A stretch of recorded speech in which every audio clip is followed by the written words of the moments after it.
Well, ladies and gentlemen, welcome to the Fan Fest pre-race show here on night number 3 of the Skagit National with Kubota High Limit Racing. We're about half an hour out before the Fan Fest starts from 2 to 4 here in the Skagit Speedway Midway. My name's Eric Liss. We have Blake Anderson alongside me. We'll have Caleb Hart showing up here very soon, and then a whole host of other guests. Blake Anderson, it's been 2 phenomenal nights of racing, and it's all going to be capped off tonight for $126,000.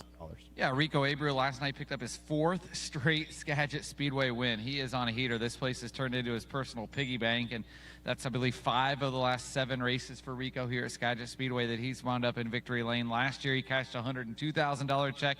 Tonight, he looks for $126,000. I got to think he's probably the odds-on favorite, but we have some heavy hitters. Some guys have had impressive runs. You look at the driver that sits second in points, Dayson Pursley, and Dayson came into this year with about 25 career wing sprint car starts, and now Dayson is really getting his confidence under his belt. He's working with the new crew chief this week just for a couple of days. The regular crew chief, Sean Strasbaugh, just had surgery last week, so he's out the next 2 weekends, but he's got Randy West on the wrenches, a Pennsylvania native out here spinning the wrenches for him this weekend. They've been super fast, and I'll say Dayson Pursley has a made-for-movie story. Oh my goodness, absolutely, yeah. one of the neatest stories in all of racing, not just sprint car racing, and it's so neat to see Dayson running up front in Tom Buick's 13.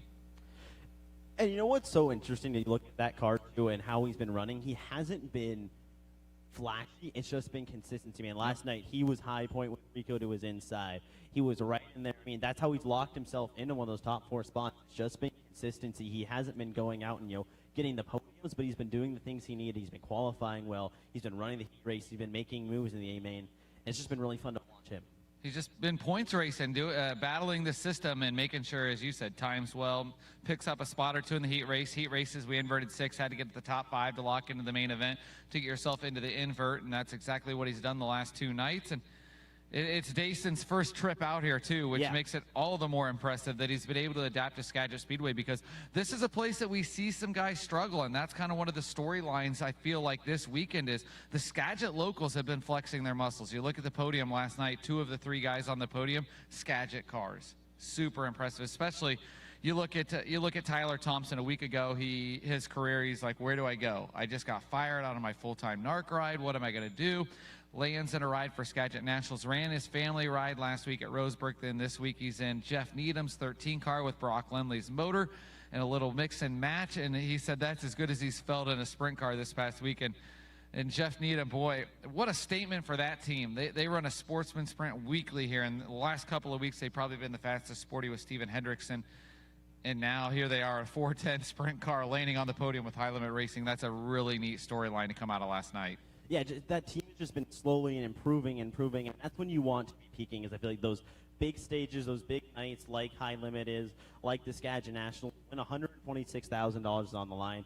You have to be running those nights well if you're going to have even a chance, really, or a remote chance to put yourself in that prime position, and that's exactly what they've done. Yeah, the top 4 cars tonight are locked into the redraw. That's going to be Rico Abreu, Dayson Pursley, Justin Peck, and Tanner Thorson. 5th on back, they'll go to quartet, 4 qualifiers, essentially a heat race, 10 laps. Winner of the qualifier locks into the redraw. So the redraw they're going to spin the shopsunshine.com redraw wheel tonight. Yep. And how that'll work is the top 4 locked in. The worst that if you're locked in, you can start in the dash tonight is 4th. So you're guaranteed to start in the top 4. So those 4 guys will spin for their 4 starting spots, and then the 4 qualifier winners will spin the wheel to start 5th to 8th. Yeah, so it's just a very and pretty much identical format to what you saw during Dirt Cup. We blocked the cars in exactly what Blake says, and then it's just moving forward, putting yourself again tonight as far forward as you can, just like those qualifiers where last 2 nights your heat races are important, the qualifiers are important. You either want to win or you want to be up front because that A-main behind them is going to be lined off points, correct? No, it's lined up by finishing position. So the qualifiers are lined up by points. The qualifiers in the B-main are lined up by finishing position in your qualifier. So the last 2 nights, you've earned your starting spot. Tonight, it's all in your hands as the driver and the team, and that's something that's unique about a pre-race show. A lot of times you just see drivers on a pre-race show. You guys are going to have some drivers. You're going to have car owner. You're going to have track owner. You're going to have a crew chief. So that's going to be fun. I'm really interested to hear what some of your guests have to say. Obviously, you'll have Tanner Holmes on to kind of kick things off in about 20 minutes, and Tanner's always super fun to listen to. Heath Moyle, we flipped him to 215. That's Brent Marks' crew chief. Heath Moyle has won a lot of races through his career as a crew chief. He's been involved with a lot of outlaw wins, a lot of high limit wins. Of course, they won on Monday down in Roseburg. He's got a Kings Royal as a crew chief. He's got a historical big one. They had a $275,000 weekend at Eldora Speedway a couple of years ago. Then Justin Peck and Kevin Rudine going to be at 230. So you get a driver and a car owner there. I'm excited for that. And we've got the secret chair tucked behind do. us, so don't worry. We've got 4 chairs. It's just not here yet. And then 245 penciled in. Tanner Thorson's going to try to make it. Just talked to Tanner a little bit ago, and they're got a lot of changes going on at the 88. Obviously, Tanner has a big night ahead of him, knowing that he's going to be at worst starting in the top 8 because he's locked into the redraw already, so he doesn't race till the dash. So if he can't make it, then we'll just take Justin Peck and Kevin Rudine to 3 o'clock, where we get a driver and series owner with Brad Sweet, which will be fun. Yeah, and then after Brad Sweet, we'll bring on Rico Abreu, and that's the conversation I'm really looking forward to have. We just figure out what is it that has worked so well with him in Skagit Speedway, because all of a sudden, even looking back to last year when he won the preliminary night and then won the Skagit Nationals, all of a sudden he's just found a way to get around Skagit Speedway really better than it seems like anyone else. Yeah, Rico is so good here at Skagit Speedway, and obviously that's shown the last handful of nights. He stormed from 7th to win 2 nights in a row. Trey Starks, our track points leader, going to be at 330. And Trey's had an up and down week, but Trey's he's super candid. That'll be a fun conversation. Then you end things off with what'll be probably the most fun conversation of the whole show with Justin Youngquist, which you never know where that's going to go. That's going to turn upside down, and he might have a special guest with him. I just got a text that Trey will potentially be on with someone else. Oh, so can then quickly maybe figure out who that will be. I would imagine if that guest goes with Trey, then he'll probably just stay for a half hour because he's he'll just chat with super Justin. close with Justin as well. But it's been a fun week. It's been great racing. We really appreciate everyone coming out. If you're watching online on YouTube, be sure to buy your tickets now. We still have plenty of tickets remaining. You can get them online at SkagitSpeedway.com or here at the track box office. The Fan Fest kicks off in 20 minutes, Eric List. I haven't been out there in about 15 minutes, but I know as of just before 1:30, we had a couple of cars set up out there already and merchandise trailers open. Yep, we've got 3 cars set up. We've tentatively got drivers who are hopefully scheduled to appear for our autograph session again after 2 days of racing with everything they have to do. We were talking with them. We're hoping to get them up, but at the end of the day, they've got cars to work on for tonight. But we'll be able to hopefully have some driver autographs. We'll have drivers on confirmed for the show. We'll have more cars hang out in the midway from 2 to 4, and then Blake, really, it's only an hour before the gates open, and then at the blink of an eye, we're going to be racing. And we are. We got some special stuff coming tonight too. Potentially here in the pre-race show, some special announcements that we're kind of working on and trying to get our ducks in a row there. We've got special festivities happening in a pre-race at opening ceremonies at 7 o'clock. That's going to be really neat. And then after that, we honor right now the Skagit Quarter Midget Club. You can hear them going. Probably maybe not over the broadcast, but if you're here listening outside, you can hear the quarter midgets going in the future of Skagit Speedway. You know, the kind of ladder, if you're curious of how things work out here in the Pacific Northwest, the ladder these guys work up is Skagit Quarter Midget Club to Deming, which is about 25 minutes north of us, and then Deming to here. And we've really seen that ladder work, especially, Eric, the last 2-3 years. You look at the sportsman sprints, and the sporties are full of Deming Speedway graduates. Yeah, and we're just going to keep getting that, too, with the amount of young talent at Deming that's moved up. I mean, you talk about sports, but you can talk about Levi Hillier. He's a prime example of what Deming Speedway has been able to offer and help Skagit Speedway, and why we try to work with Deming Speedway, because you can get those really good young drivers. Levi, a phenomenal driver over at Deming Speedway. He's moved into a 360. Well, and I imagine he's going to keep working. Colin Mackey, your the close friend, same thing. Yeah. Colin ran so strong the opening night, and that was neat to see the Oudman car running up front. And shoot, about a month ago, it was about 2 months ago now. It was just two 410 races ago, but we've had some off nights in there. But July 12th, Colin led 28.5 laps before heartbreak hit. So he's adjusted really well to the 410. I think that's been super impressive. I feel like he's gotten along a lot better in the 410 even than the 360, which is neat to see. I do too. He's so used to having power and driving that micro at Deming, that 600. Been the fastest micro up there this year. Yeah, when you get that power in a 410, you're just able to do so much more. And when you have such a powerful car, he's been learning. He's been just trying to make strides every time he's out on the track. And there we are. His fan club night. That's why he's late. His watch was broken. It is unofficially Caleb Hart fan club night. He is here. Caleb, I forgot my shirt. I'm sorry. I know you're devastated. I got mine for you though, Caleb. You were Nathan supposed Prince. to text me this morning, Blake. I know. Well, that's where you. That's still on you. That's you where know that's better where than my that. alliance was. Yeah, but Was a if stretch. you are watching online on our YouTube stream, please make sure to like the stream and give us a or subscribe to our channel. We're close to our goal of 3,000 subscribers. Caleb Hart, welcome Take a look at unofficially to YouTube. Caleb Hart Fan Club Night, the final night of Skagit Nationals. Caleb Hart, how have things It's on gone the bottom upstairs? with a toggle switch. We'll help you here. It's a. Okay, I couldn't figure it out either. There you go. I know they're tough. I couldn't figure it out All right. either. I know. Wow. We've got 3 announcers here, and one of them knows Technology's how to turn the hard. You would think we could figure out microphones by now. with Part our of the jobs. problem is these are the same mics that we use at the Chili Bowl. Yeah. And they never But let me out of the someone booth, so. doesn't ever leave the booth, so. Right. So can we get you out of the booth of the Chili Bowl? Can we get was Caleb for Hart, a an Roman instant. Kent Yeah. reporter? Don't give me that. You left for the shift, but hold on. The shift that Caleb Hart took just so happened to be the shift that we turned into Kids Hour. Where Right, 'cause you Caleb was don't like, want me- oh, the kids want to do it? Here. He couldn't give up his mic fast enough. And the kids were great. They were No, they arguably were. better than They I were was. great. Yeah, Caleb did one interview, and the poor kid was scared to death, and Caleb quickly reminded him, don't worry. Thousands of people are watching in that camera. I Just- did that on purpose. I know, it just Why? horrified Because me. torturing little kids is great.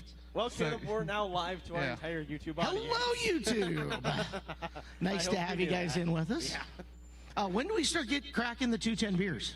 Well, we were going to Well, crack him so- at 1:30, but someone's watch got broke. It happens. I'm sorry.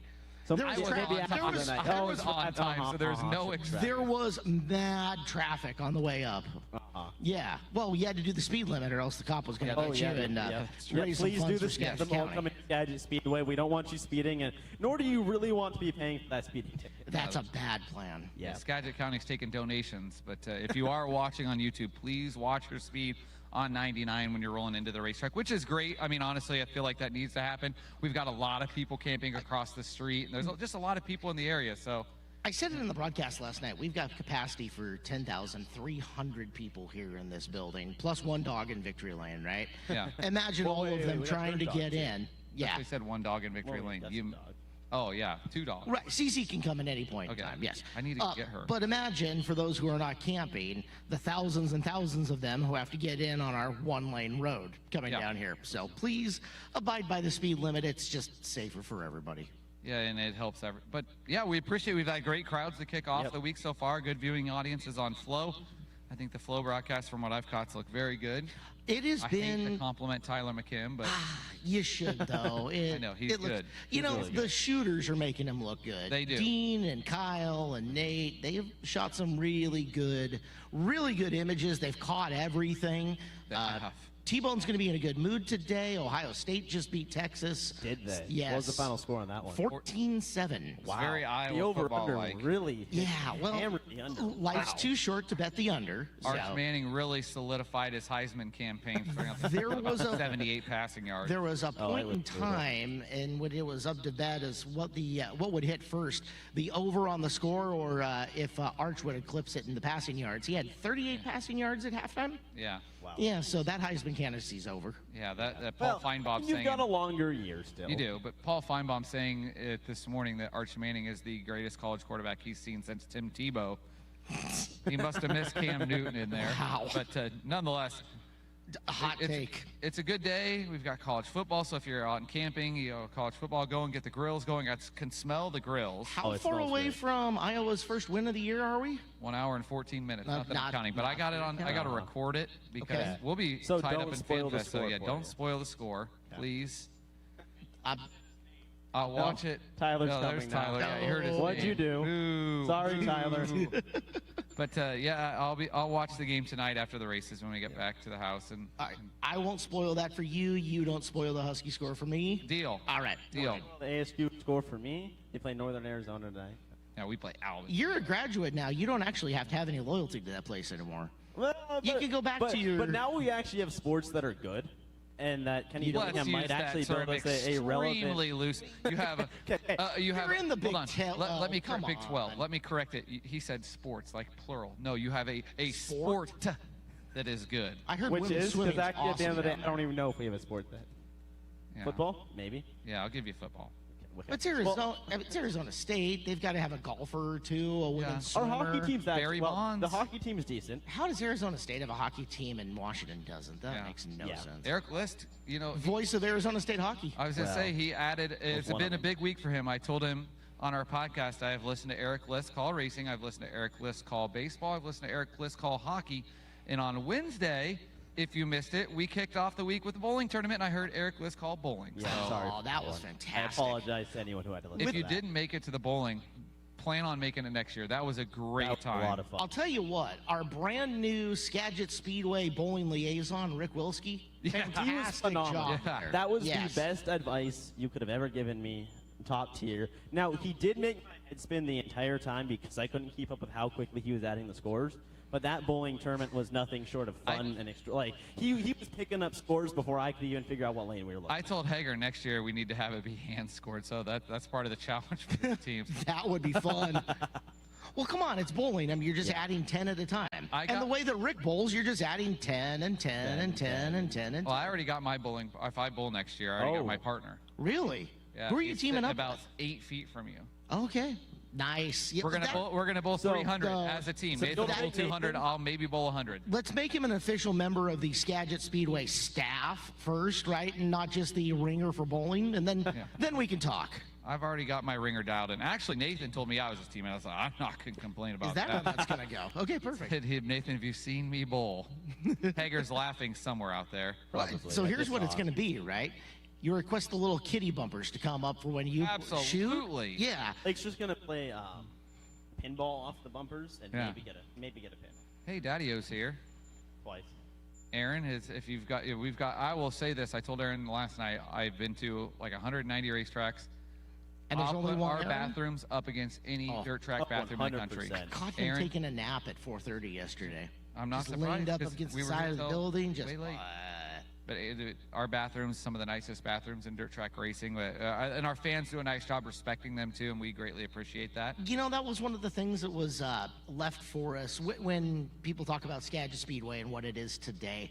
We had a really good base to build from. You know what I mean? Yeah. And Steve Beitler deserves some credit for that. Not only rescuing the racetrack and make sure it didn't turn into a housing development, but he put the money out to build these bathrooms. They're nice. A couple of They're years great. in before Kevin and John and the crew got the track, and they've held up. They are some of the nicest bathrooms you're going to find. They are, and Aaron does a phenomenal job keeping them clean every week. And do you know what's happening opening ceremonies?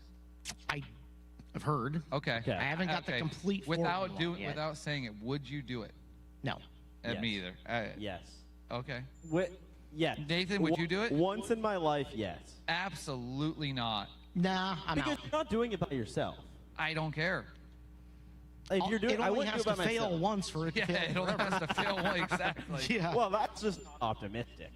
I'm a That's glass just half empty kind of pessimistic, guy. Caleb Hart. Yeah, you know Caleb Hardy's just Well, I just do, I know. spewing off. He's like Whatever he's he's spent doing, time ray of around sunshine. He spent time around Tyler McKim, who's just you want to talk about the most positive, upbeat guy you'll meet.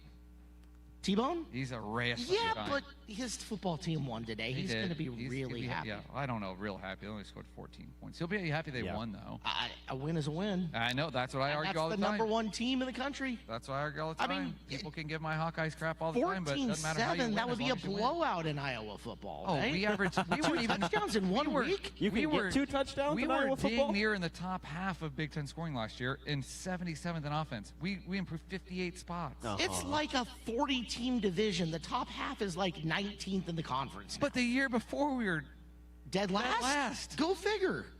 hey, like the Nebraska fans give us crap all they want, but then you remind them yeah, not only we beat them, but we had better offense than them last year. Does it scare you that Nebraska might be mediocre this year and you're not going to have No. the ammo you usually do? Yeah, well, as long as we rip the tabletop out from underneath them like we had the last couple of years and beat them at the last second field goal like they have like 4 of the last 5 years. That'll be matter. just fine. Yeah. Well, you guys have covered a lot of the racing stuff already, so I'll just I'd take be the rest of the curious to get show your off thoughts, and though, you guys on- have some fun. And Nathan Prince, do you have any questions for Yes. the? Nathan Prince? All right. How about Well, the little guy behind him, Trey Starks? He's out of Mariners. The Mariners are playing. Are you a Mariners fan? Do you like Big Dumper? Are you? No. Oh, no. He's just got the hat. He's just got the He's hat. just got a hat to protect The himself. Mariners are playing good baseball. Allegedly. Yeah. I mean, you wouldn't believe it, but yes, they're all right. Got a big dumper. So, You know, they'll be on during the broadcast today, and you've got your choice.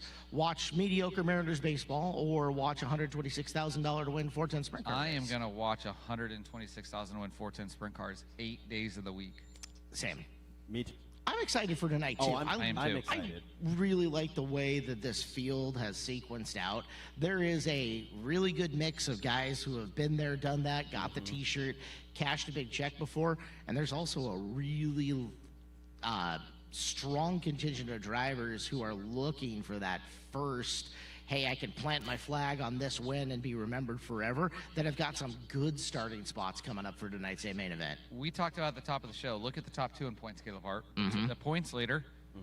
4 straight wins here. Yep. Rico Abreu, and he's won 5 of the last 7. The guy that's second in points, 4 years ago told him he'd never walk again. Not only is he walking, he's winning races. He's up front. Now, this year, he's a rookie in 410 sprint car racing. Making his first trip to Skagit Speedway, and he's second in points after 2 nights. Pretty insane. Personally, is something. That monster qualifying effort that he's pulled off both nights has been a big help. Yeah, especially Randy in West, this spin of the format. wrenches, has him dialed. He has managed to not make the big mistake. He's qualified through the A main through both of his heat races, which has been huge because you cannot say that amongst some of the biggest not names at in the all. field. And you look at it, Dayson's a big race racer. He is. Lights show bright, Dayson Pursley turns up. Look at him at Last the year Chili Bowl. almost pulled the Chili Bowl Nationals win He was off. right there. It was a caution flag away, basically. Yeah, I mean, I was down in the infield. Of course, Caleb was in the booth because he doesn't know how to leave the booth at Chili Bowl, but we've already hit that.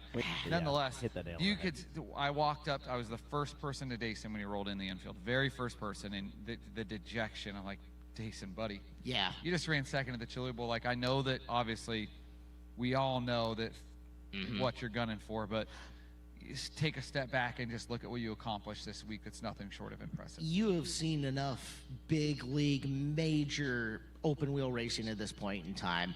Chili Bowl's a good example of it. How many years did Kyle have to lose Yeah, it that's what I before he told him. finally won it? I told him that exact thing. I said, Kyle was here for 15 years before he won. Yep, and it was this close so many times. The year he got passed in the last lap by Seabill, amongst others, right?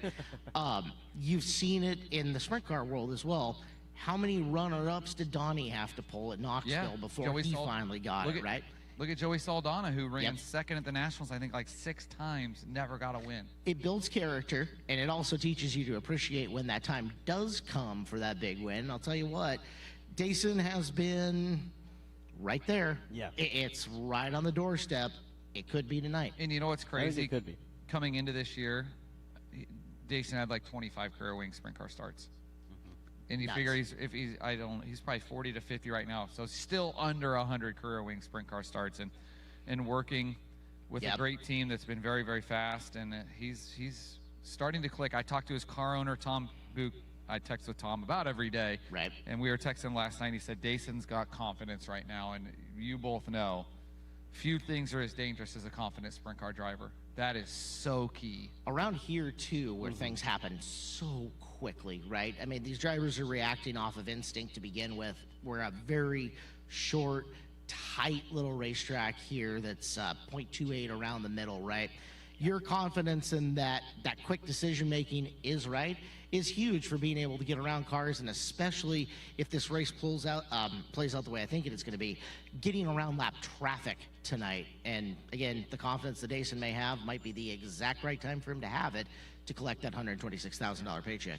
Boy, what a win that would be. It would be phenomenal. And what It an would- upset, because I think right now, to be able to knock Rico off that pedestal yeah. he's on right now is going to be tough. You're going to have to earn it. Yeah. To find Rico not starting on the front row tonight, the only reason I feel like he won't is because he's going to get buried either in the dash and be Yes. so far back that like he's going to have to pick up a couple. But Rico Abreu has probably the best chance to start on the front row tonight as long as he can get through the dash and draw high. I'd say if he can top 4 in that dash, he should probably win it. But I And mean, then you, he'll be fine. how many times do we go in these big events and say, this guy, you know, Yeah. you just, that's why we race. That's why it's 40 laps, and it's why you got to win it on the racetrack, not sitting here in the pre-race show. And we've seen these upsets happen. I mean, all Look it at a month take- ago, you'd have told me Ryan Timms is going to win the Knoxville Nationals. I would have said no way that an He 18-year-old would is going probably to also say no way. dominate and lead that thing for 40 laps, and he was in his own league. all it's going to take, and I don't mean to lay the whammy on Rico, right? But all it's going to take is, you know, that little quarter of an inch tooth on a rear end gear to chip off at the wrong time, or a bolt to back off a little bit and a steering arm. You never know what it's going to end up being. Random mechanical failure happens, and random mechanical failure has happened to some of the Kubota high limit racing drivers already here at Skagit Speedway. On top of that, let's dive into the history books. This is a place where weird things happen on the national shows. Very seen it, weird things, yeah. but It's just one of those weird kind of deals. Our locals are way stronger than what anybody thinks Couldn't agree on more. their way in. To the Just gonna point say that. where in this field tonight, Jason Solwald has beat the National Touring Series here at Skagit Speedway. He has done that, right? Yeah. He has got an outlaw win here before. You look at it. Starks has got an outlaw win here before. The 18 car has got an outlaw win before here with Travis Jacobson. Anything can happen. Anything can the happen. beauty of sprint car racing, right? That's why we love it. I mean, those 40 laps are going to determine everything. And one little mistake can be the difference between first, fifth, last, a junk race car. The cool thing that we've hit on the pre-race show, you look at your next two guests, you're going to talk to a driver here in a minute, Tanner Holmes, that knows what it takes to get around this place. And then the guy you're going to talk to after that is a guy that is one of the best crew chiefs in sprint car racing, Heath Moyle, and you can talk to him about what it's like to get a car ready for this. You talk to Tanner, what it's like to race in a race like this. So I think we're going to get a lot of different perspectives here in the next couple of hours on the Skagit Speedway Skagit Nationals pre-race show. But with that, I'll hop out and let the guy everyone wants to see come in. You've got Anderson, some thank you pregame for for joining us. Iowa We football. appreciate Yeah, it. I got Iowa football in an hour, and we got this little race to get ready for tonight. Yeah. We'll let Tanner Holmes hop in. Well, ladies and gentlemen, again, welcome into the Skagit Nationals pre-race show on night number 3 with Kubota High Limit Racing. We're going from 2 to 4, the Fan Fest, and our first guest, Tanner, thank you so much. We appreciate it. It's always great talking to you, and thank you for Definitely. being here. Great to be here at Skagit, man. I mean, this is probably my favorite racetrack, at least right now. You know, we've ran pretty well here this year, so feels good to be at Skagit and really cool, you know, what's going on up here. I feel like it's kind of setting the tone for what hopefully could be big things for the West Coast. What is it about Skagit that just clicks so well? Is it just the way the track is? You just have such a good notebook, and Carly's able to give you that setup? Yeah, I think, I mean, obviously I have a lot of laps here too. Won my first 360 race here in 2019, I think it was, or 2020. Yeah. So, you know, have a lot of laps here. And I feel like Skagit too, I mean, although it's changed throughout the years, it also has kind of been, you know, similar since I got into sprint car racing. So it's just nice to be here, and always kind of feels like, even though I'm from Oregon, it's nice to come home when I come to Skagit. You mentioned that 2020, 2019, first couple of years of coming up here, getting your first 360 win. The facility looks a lot different. Yeah. How is the track any different from when you first got on it? You know, there actually is some similarities. I feel like the shape's obviously the same. The banking is similar. You know, maybe some of the material, it seems like over time kind of goes through changes, but Skagit's still Skagit, and I feel like the guys that just get around here well. So I think it's a place that I kind of took to a little faster in my career. Yeah. You know, ran well with ASCS a little bit when they were coming up this way. You know, got my first Outlaw top 10 here. So it's just a place for me to get some of my firsts, and again, I think it maybe just kind of clicked for our program, and sometimes you don't always know why, but things just click. How much confidence did your Dirt Cup run this year give you to come back and know, hey, we ran really well at Dirt Cup, and if it wasn't maybe for a red flag to change things around a little bit, you could have won Dirt Cup, come back and go, okay, we've got the car, we've got this up, come back this year. Definitely, yeah, no, I felt good coming in this week, and that's actually one of the things, like as a driver, you have everything, you know, exactly where you think you want it, and then we come back this week, and you know, the track's a little bit different, and then, you know, you're just a little bit off. So I feel like we've kind of, through Thursday and Friday, we've got our race package a little better, but we just got to have a little more raw speed, you know, something that we had at Dirt Cup kind of right out of the gate. And obviously having high limit here, there's a lot of really good cars. Yeah. So we're kind of searching for that going into the final night and see if we can just get ourselves in the show and moving forward. You mentioned it coming back here to the West Coast. You got beat up a little bit on the way up here. It was a rough run, so that little confidence boost of, hey, I know I'm good here. I know what I'm rolling out with had to be nice for you and the entirety of the team. Definitely. When you go back to places, you just know you're fast and you know what you have. That's a big deal. And again, like I said, you come back to Skagit, and I felt like we were comfortable with what we got. And honestly, I feel like the racetrack's been quite a bit different than Really? Dirt Cup. So I think that's kind of what a lot of us, talking with guys, I know Trey or Brent Marks who was here, like just I feel like as drivers we've had to change with what we did in June just to find that little bit more. And obviously you have a guy like Rico, he came here and he's just fast out of the gate. So I think all of us, we're all kind of chasing that speed and pace that those guys have set. Did it throw you a curveball last night? One of the things that I noticed through the night until the main event is how dirty it stayed, how much loose material stayed around the racetrack, and then main event you had a kind of cleaned off top, a cleaned off bottom, but it took a little while to get there. No, and that's one of the hardest things as a driver to deal with. When that material's moving across the track, it's almost like lap to lap is different, and you almost have to pay attention to where the cars are in front of you and where the majority of guys are, because that's almost where the lane is. As one lane cleans off, that's kind of the spot to be. You have a lot more grip, a lot more traction. When you kind of see, like even in 3 and 4, it was pretty dusty on the very top, and you almost see guys hit it and spin out, and a lot of that is just because you lose all rear grip. So yeah, I think that's going to be another factor tonight. You still have a lot of laps on the track, third straight night. Guys are just going to be moving around depending on where the majority of guys are at. With a lot of wind and a lot of sunshine here today. A lot of factors. All those factors play a big into track prep and what these guys are trying to do to give us the right surface. And I always tell people it's easy to be an armchair quarterback on how to prep a racetrack, but it's really one of the toughest jobs just because, their process from Thursday to Saturday is different every single night just because there's a lot of variables. What's the sacrifice? Because clean air is such an important thing. When you talk about searching and trying to find the right areas on the track, your car feels good, but do you sacrifice a little bit going, okay, I know I'm going to have a little bit of dirty air here, but it's going to be better, or would you go for where you have better, cleaner air, but you might be sacrificing a little bit of grip?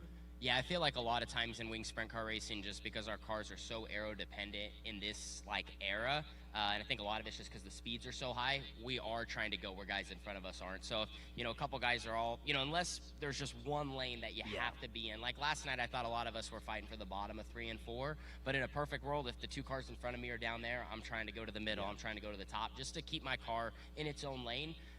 When you're in your own lane, your wing works better, your nose wing works better, your car has a better attitude. So at a place like Skagit, that's a big deal just because you're not going slow around here. So the faster you're going, the more, your aerodynamics are working.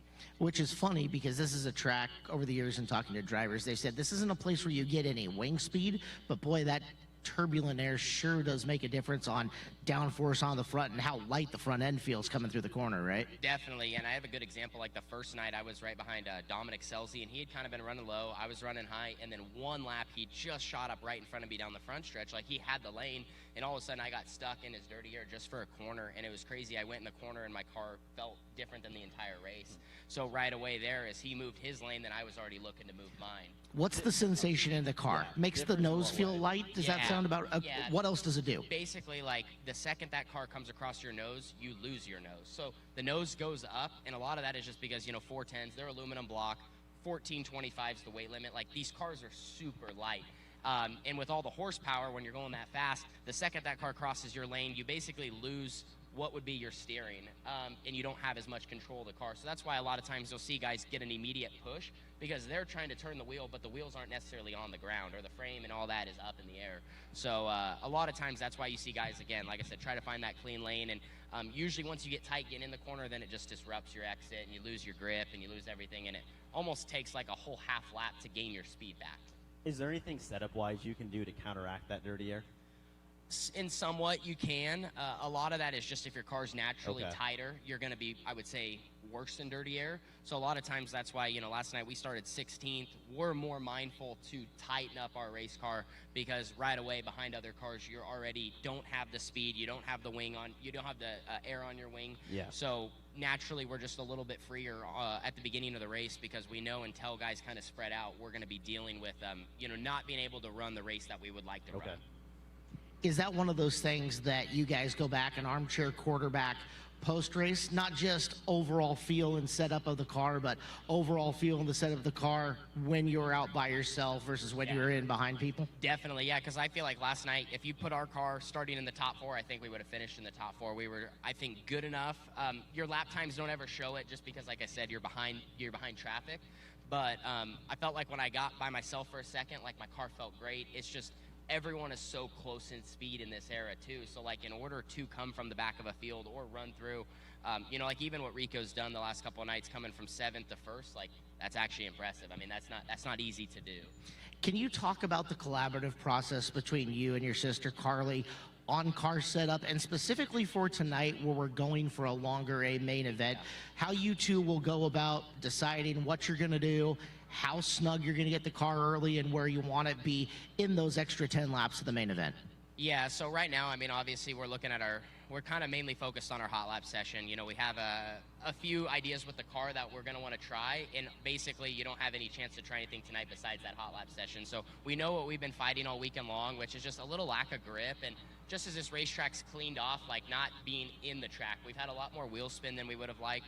So focus on that hot lap session, get through our heat race, and then in tonight's main event, the main factor is all that fuel. You know, you're going to have that fuel load, but then also what adjustments to make as we're dumping fuel back in at a halfway break if we have. You almost have to split tonight's race up into 2 sections if we do get the opportunity to have a fuel swap. And again, not to bury the lead, but you got to get there first. Definitely, for sure. No, absolutely. So that's, again, why you're just focused on that hot lap session. And if we can make our car good enough there, you know, we're starting 3rd in a heat race, and ideally you want to win that heat race to have a shot to be in the dash. So you're kind of, you know, trying to throw something at it because, again, it's not easy to come from even the 2nd row in a heat race to win with, you know, straight up points and fast cars everywhere. How does the car change when you add fuel, then as that fuel burns off? You talk about that fuel burn. Yeah, so basically, you know, you dump 30 gallons in, your ride heights are extremely low. You hear guys talk about the word ground clearance or whatever. So the back of the car just has a sag to it. And a lot of times, you know, that can help you, and sometimes it can hurt you. Again, like I would say, when you're starting farther back, it doesn't help you just because you have so much rear weight. And as you're not able to run the line that you want to or whatever, it can make the car really tight or just make it really rolled up. You know, which rolled up would just be like kind of more over on the right rear and not as laid left, which is how these cars go around the track. So again, that fuel load's a big deal, and that's where you can see it make or break guys' races, as that might have a change during a red flag and dump fuel in, and it can either make your car better or worse. Can you explain the science between a sprint car wanting to lay left? Like, that's one of the things that has always boggled me. You think you would want to be, when you get on the cushion, you want your car kind of laying on that right rear, but it feels like it's really not. You want it driving off that left rear. Why?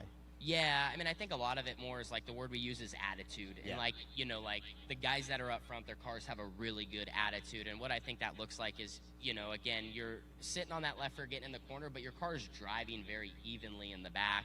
And that's what a lot of us are searching for. It's very easy to get a little too much right rear, a little too much left rear. And that's when, you know, obviously it's tough to make good laps. But again, with just how our wing boards are built, the top wings, nose wings, these cars just sit comfortably when they're making momentum that way. And a lot of guys, you know, all you have to do is watch guys in the back of the pack, and when they are going across the track the wrong way, a lot of times it's because they're stuck on the right rear and they're not, you know, carrying that speed and carrying that momentum to keep their car sitting the right way. Gotcha. So we're sitting here talking with Tanner Holmes, pre-race show here at Skagit Speedway at our pit party. Tanner, from car to car to car, there's also a difference in car attitude and how they like to behave, especially in the back of the car. You're currently on Triple X's here with your own operation, but I know you've had KPCs, you jump in, and when you run the Tarleton car, you got a whole nother factor there. Can you talk a little bit about the differences in between them? I know for years it said this car is right rear tight, this car is left rear tight, and that makes a whole difference to how you set them up as well, right? Yeah, so like how I explained it to people is each car is like a recipe. And every car has a recipe that works for it. So that's why, you know, there's not necessarily a magic setup or a magic this. A lot of it depends on, one, what the driver wants to feel, but then also, again, what the car actually needs to go fast. So, like, yeah, we're on Triple X's. They're from here in the area, and we've been so fortunate to have their support. But I've ran other chassis, and we couldn't just take our setup, what we do here, and take it, and when I run with Tarleton, put it in that car, because there's just a lot of variables, you know, shocks and torsion bars, and even just the brand of everything. And again, like the length of your car, some guys run 87/40s, some guys have 88 in. So I mean, there's so many different factors. That's where it gets so you know, you could do a whole 2-hour show here talking about Yes, we could. I mean, it's almost exhausting when you, like, you know, try to break down how to make your car better, because there's so many variables. You mentioned the wheelbase differences between 87 and 88s. There's guys with different setback differences as well, which also plays to that weight transfer and how quickly you're getting that power back to the rear tires too. Definitely, yeah. I just tell everyone it all comes down to the fine details, and everything can go fast. It's just the recipe that it needs to go fast. And again, it's all the fine stuff. So it's not like the guys out here up front just have a magic setup that someone else doesn't. It's just everything's working well together as a team too. You know, the crew members are all have their jobs pinned out. The guy that's doing tires is 100%. The car chief's 100%. The crew chief's 100%. So there's just a lot that goes into this, and more than just a 30 or 40 lap race. And as a team, that's what we're just always working towards, right? To be the best when we roll out on track. Well, we've got a couple more minutes here with Tanner. Thank you for everyone who's been showing up. If you have any questions, I would love to. We'll come bring a wireless mic to you. If you have a question for Tanner, we're more than welcome to take a couple audience questions. If you have, if not, we'll just keep rolling right through. But if anyone has a question for Tanner in the audience, going once, a couple times. All right, we'll keep rolling through. It's a shy group today, right? All good. Well, it's early. We got a long night of racing and partying to come after it, right? For sure. These guys are ready to party, too. This has been a good weekend. This has been fun. Absolutely. You know, again, that's why we like coming to Skagit. We like going racing, but we like events. And I think like the Skagit Nationals, the Dirt Cup, you know, those are races that are legit events in dirt racing. And honestly, I feel like what a lot of places on the West Coast are trying to mimic. So that's why we enjoy coming here. And obviously, I mean, the fan turnout, you know, shows that as well. You talk about the setup of a sprint car team. What does it look like? Who's doing what? And kind of how is your team or a basic sprint car team set up? Yeah, so I would say like the normal, you know, what most of these guys out here, you know, they got 3 team members and a driver. You know, you have your crew chief who's kind of, you know, in charge of the team. Maybe could be all the logistics of it, could be the spending, could be the booking of hotels, rig going up and down the road. And then underneath them, you have your car, also on the setup stuff. I mean, they're obviously making the decisions. They're in charge of the setup and kind of guiding their 2 members underneath them. The car chief, they basically can do anything on the car. They're just not necessarily maybe making those decisions. And then the tire guy, and you know, people kind of look at this as an order of, you know, people that of importance, but it's not. You know, a tire specialist on a team is just as important as a good crew chief, you know, because, you know, having your wheel widths and having your tire prep and the grinding and the siping and the grooving, like, all that makes a big difference. So, yeah, and the tire specialist, obviously, all they do is tires, because that's a huge job in what we do. So, and then, of course, the driver, they get to have all the fun. And they look like the superstar, but really it's the people behind them that help make that happen. And then in your case, the camera guy who you don't let touch the race car, right? Yeah, Where is and then, you know, so on our team, we There have, he is. yes, you know, so I have, we have some content help, and then we have, you know, Carly, obviously, she basically is what would be in charge of our program. And, you know, basically does a lot of the planning, and her and I work on setup stuff together and whatnot. And then, you know, we usually have another team member as well that is also helping on her side. Once again, any questions before we let Tanner go? If anyone, please, got any questions for Tanner? All right, we'll come get the wireless mic over to you. He's got the chair that you can get out of easily. We're kind of stuck there in the you go. bucket Hey, all seat, good. right? I don't really know that it's applicable to your team, but I was just curious, why so much shakeup within the teams when the season's still in progress? I see. Yeah, so, like, what we do in sprint car racing is just really, really hard. Guys are spending lots of time together on the road, and you know, more time than you almost spend with your families and stuff. So I think a lot of it is it's just very cutthroat right now, and you know, sometimes people just click and sometimes they don't. And I think when those personalities don't click, it's just easier in today's day and age just to make the changes. And you know, because there is more drivers than there is rides, so it's easier to maybe, whether it's a driver or whether it's a crew chief, or you know, guys just are quick to make the switch. And I think it's just a little bit of a different day and age too than guys maybe investing in, you know, a group of people for many years. And you obviously see the people that do that. I actually think it pays off in the long run, because the teams that are most successful have been together for a long time. So You're a great example of that when you had the chance to jump into the Shark racing car here a little ways ago. Of you came into an operation that was having some success, but even with that operation having the success, there's a feeling out process with dealing with with new people. for sure, no, again, and I think it's just like I said, getting personalities, getting people that can click. You know, because we spend so much time together, we gotta operate like a team and like a family. And I just think it's really easy with, you know, what's on the line for things to just get a little out of sorts. And again, like it's just easier to maybe cut things off or try again. And so I've been very fortunate, you know, racing with Tarleton, racing with Shark. I've ran with some great people that have elevated my career and made me the driver that I am. Well, Tanner, we thank you for your time. It's Sweet. 2:15. We'll let you Awesome. get going. We've got an autograph table set up. Thanks, We've guys. got cars, merchandise. So big round of applause, Tanner Holmes. Thank you for Thank you. joining us. We'll see him coming up later tonight. The Skagit Nationals featuring Kubota High Limit Racing coming up. Gates will open at 5. Opening ceremonies moved forward tonight for 7 o'clock, Eric? Yes? Yes, opening ceremony right. at 7 o'clock. So with that, we'll roll on to our next guest. Heath Moyle will join us on the show. He's the crew chief for Brett Marks. Thank you so much for taking some time to join us. We'll get you your wireless mic right here and come pop a seat and hang out. Yeah, this is cool. Thanks. Welcome in. Thanks. Yeah. Beautiful day. Fans are hanging out. Let's go, Skagit. Yeah. You've been to a lot of places. Second time you've been here at Skagit Speedway on the year, but not your first trip by any means. What makes this place unique?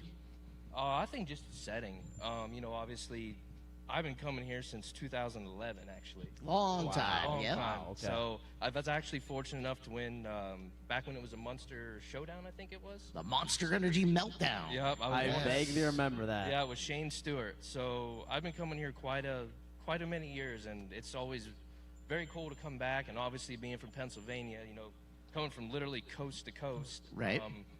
Yeah, great facility. Fans are always welcoming. We back in June we decided not to come to Houston, go to Houston and come here instead, and that was pretty cool just to see all the fans how they welcomed us here, and we're glad we were here. So it's just a unique setting and very beautiful place. We couldn't be happier to have you come for Dirt Cup and now, of course, be back with Highland. But you referenced you've been here at Skagit Speedway. How have you seen it change from when you first came to here now?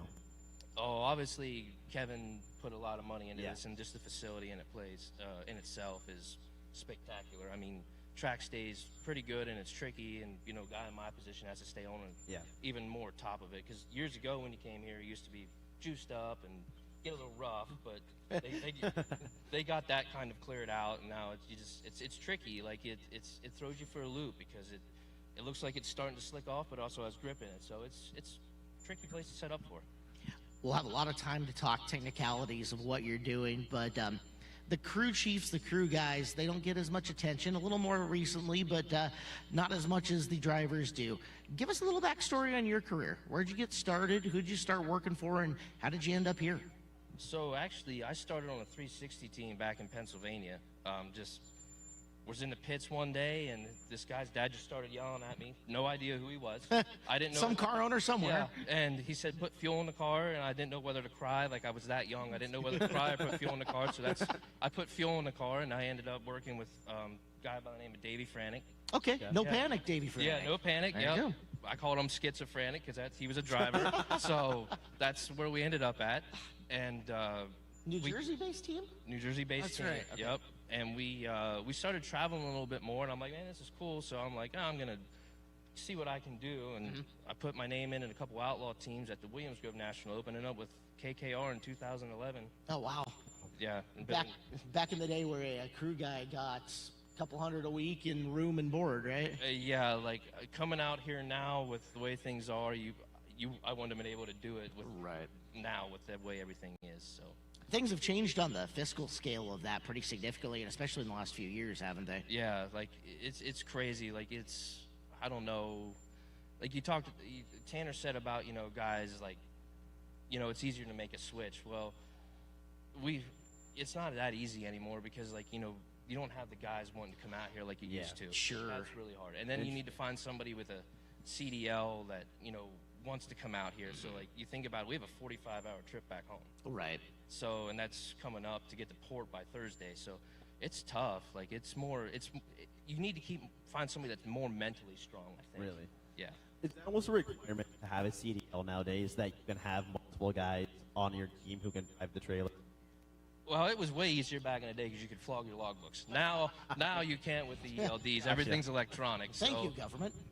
Well, It's it's for fine. the better. Never It's for the flogged the better. law. No, Never. never. I don't know why we would do that. We'd run No. legally. Yeah, of course. No, but now with the electronic logs, you'd have to stay like on that 8-hour break and Yeah. just do everything by the book, which I understand, but at the same time, it does suck. So we heard Tanner kind of talk about how a sprint car team is set up, but you as a crew chief, what is your night like from start to finish? What are you doing throughout the night? Just trying to keep everybody in a mindset, like just like the other night in our heat race, we go into turn 1 and start bouncing across the racetrack. We're out of an invert spot. Yeah. So you got to keep everybody just kind of mentally there and be like, oh, it is what it is. We'll just get through it. We'll just keep on digging until we don't dig can't dig no more until the night's over. And it is what it is. I think that's the biggest thing, is just keeping everybody mentally focused throughout the night, because there's so much that can happen. I mean, you end up in a work area, it can kill somebody's night pretty quick. Part of your job is being a psychologist, isn't it? Yeah, if I would have known before I started this, I would have went to school to be a psychologist, because I would have made way more money out here. And you've got one of those drivers who's pretty steady overall in knowing Brent over the years. He's got a good head on his shoulders, so maybe not so much for him, but maybe some of the crew guys sometimes, right? I tell everybody it's always the quiet ones you got to worry about, and Brent's pretty quiet. He can But be. no, he's great to work with. I mean, I think we have a pretty good team surrounding us, which obviously over the years our success has showed that. And Tanner said that the guys that are successful have been together. So, Yep.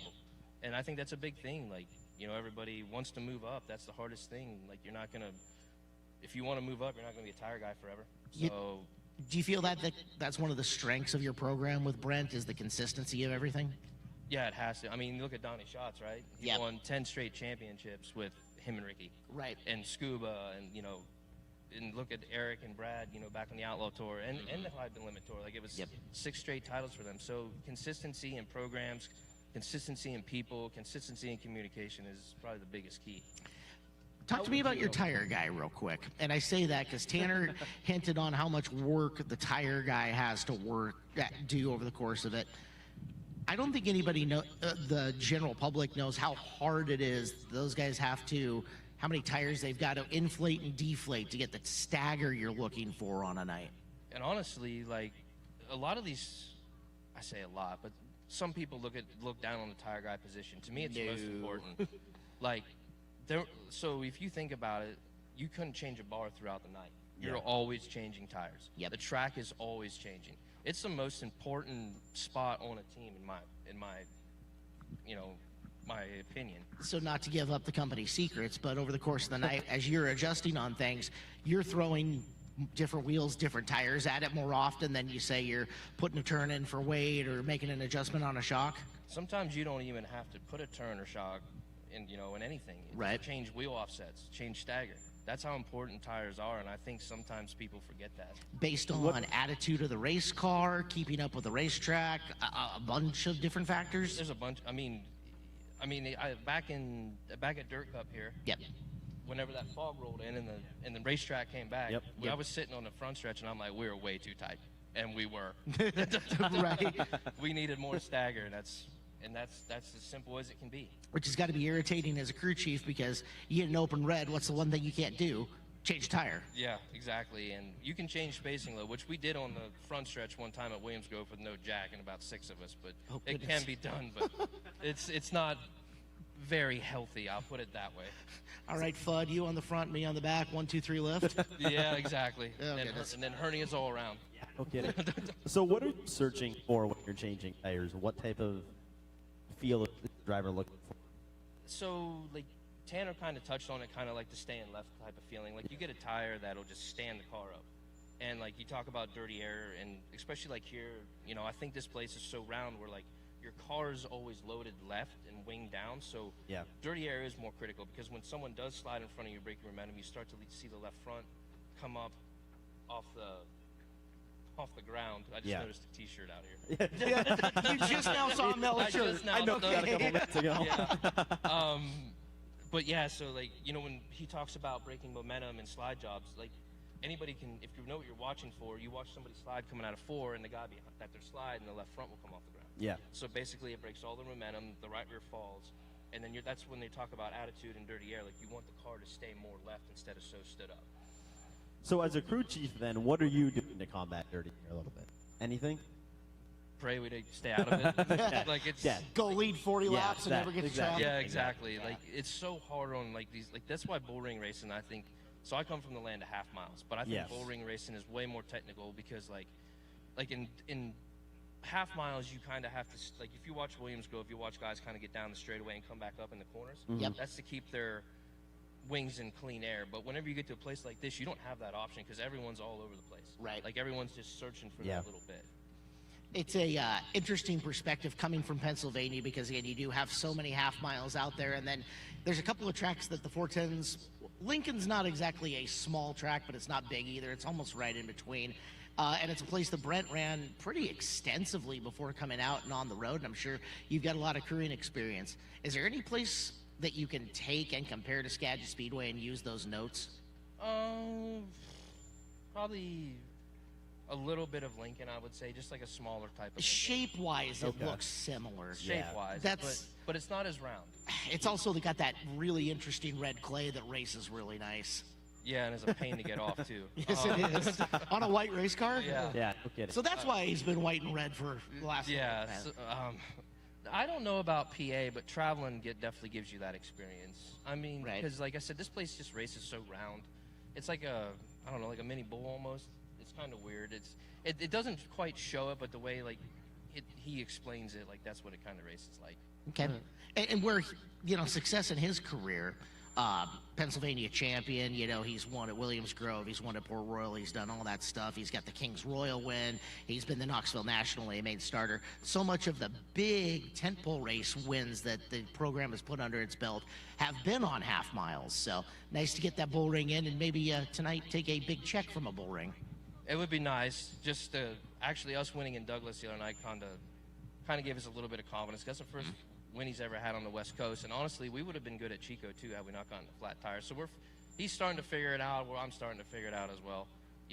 Being back with Shane. Shane was always good. Oh, yeah, he was dynamite he here. He was badass out here. So it was a little bit easier to take a guy that was, kind of not grown up on a half mile to a guy that has grown on a half mile.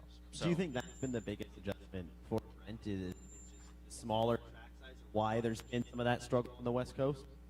Yeah, I would think so. I mean, I think they just race different, know, and also the other thing is dirt. Like, we back home we have clay. Like we have Path Valley you're probably the size of Placerville, but it's round. But you come out here and it's just way different dirt. You throw in the weather. There's just a bunch of factors. How much does the time change throw you guys? You go from those weeks in Central Time Zone and out at East, and all of a sudden, everything's happening way later as far as your body clock is concerned. So it's a lot easier coming out than it is going home, because at least we have a little bit of time to adjust. Now we just have 45 hours to figure it out. Right. Have you guys planned out the trip back home already? You guys got feel like it's a good battle plan before you end at Tuscarora on Thursday? Our plan is to try and get home late Tuesday night, early Wednesday morning. Okay. Last year we drove it straight through. We left Sunday morning and we pulled into our shop Tuesday morning around 8:30. How many 9 hours o'clock. is that? That was 44 straight hours. Wow. Yeah. Because then you still have to go home and maintenance to get ready, and you want to get a little bit of rest before you go out there. So, I mean, you're going from $126,000 to win race to big money to big money to big money. This is an intense stretch for you guys. yeah, it's probably between the traveling and just trying to stay on top of everything. Like, it comes with anything, right? You get mentally drained, and I think comes back to not only is it important to stay mental and mentally strong in the pits, but mentally strong on the road as well. You've been on both tours. Now, I've done the high limit thing. You've been an outlaw before. What makes the Kubota High Limit Racing Series different from your point of view? Honestly, just a little bit of freedom we have. Okay. I've been on, like you said, I've been on both tours now, and they both have. I was fortunate enough to be with great people, and I'm with great people now. Mm-hmm. So that's probably the freedom part, the time to get home. Just that little bit of freedom. Like, we can go race Knoxville, or if there's something that we want to race at home, just that freedom to go do kind of what we want to do. Brent needs to take a week off and have a baby, right? Perfect. Go do that, right? Yeah, I mean, he got to fly home, but he's going to have to travel. Well, with that, it's already been 15 minutes. Thank you so much. We'll wrap up our time. Ladies and gentlemen, a big round of applause. Heath Boyle, the crew chief for Brent Marks. Thank you. Well, This with is that, fun. we'll Why didn't I get to do this during Dirt Cup? because we had Wado. But you easily could have came and joined us with I Wado. We'll get you coulda. on next year. All right. Well, with that, we're going to add another seat. And joining us now, we have Justin Peck and Kevin Rudine. So we'll get them a second chair. And There they go. two of them coming over there right here in a minute.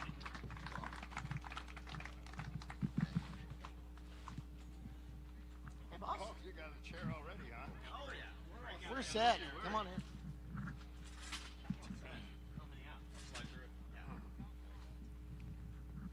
Well, Eric, we're kind of spoiled. We don't get sit-down interviews with the big boss all that often, except for the On the Gas podcast that is coming out next week, which is available where... So there's a bonus episode that's out now, actually. Is it? Perfect. It's out now. Available where all major podcasts are found. Yes, including Spotify, Pandora, YouTube, wherever. But guys, thank you so much for joining us. We appreciate first, Justin, kind of for you, how do you feel like the past 2 nights have been? I mean, Thursday you end up on the podium, and it was a really strong night for you. Where have you seen the weekend so far? Yeah, I mean, for the most part, it's been pretty good. We struggled really coming into this weekend and just felt like we kind of, as a team, just needed to take a reset, just go through everything and just kind of get reorganized. And, that's what we did. We did it in the parking lot at the Fairfield just down the street. Went through the race car, went through the trailer, just went through our shocks, wings, just, you know what I mean, just trying to get back on, what we feel is like our baseline package. And we accomplished that. So it feels good to have speed again. Kind of gives everybody a little bit of a boost, right? Like, oh, hey, we still remember how to do this. And, definitely coming into Skagit Speedway, you want to represent, right? We run Skagit Speedway on the car all year long, and you want to make the folks around here proud and make the Rudine name proud. Good results here so far. You've set yourself up for a very good Saturday night. What's going to be the key for you? Like in your head, if there's one factor that, hey, if it goes our way, we're cashing a big check. Yeah, I think a lot of it's just kind of staying in our little package, right? Like, just don't get outside the baseline. Just we feel like we've been fast. Rico's been a little bit faster.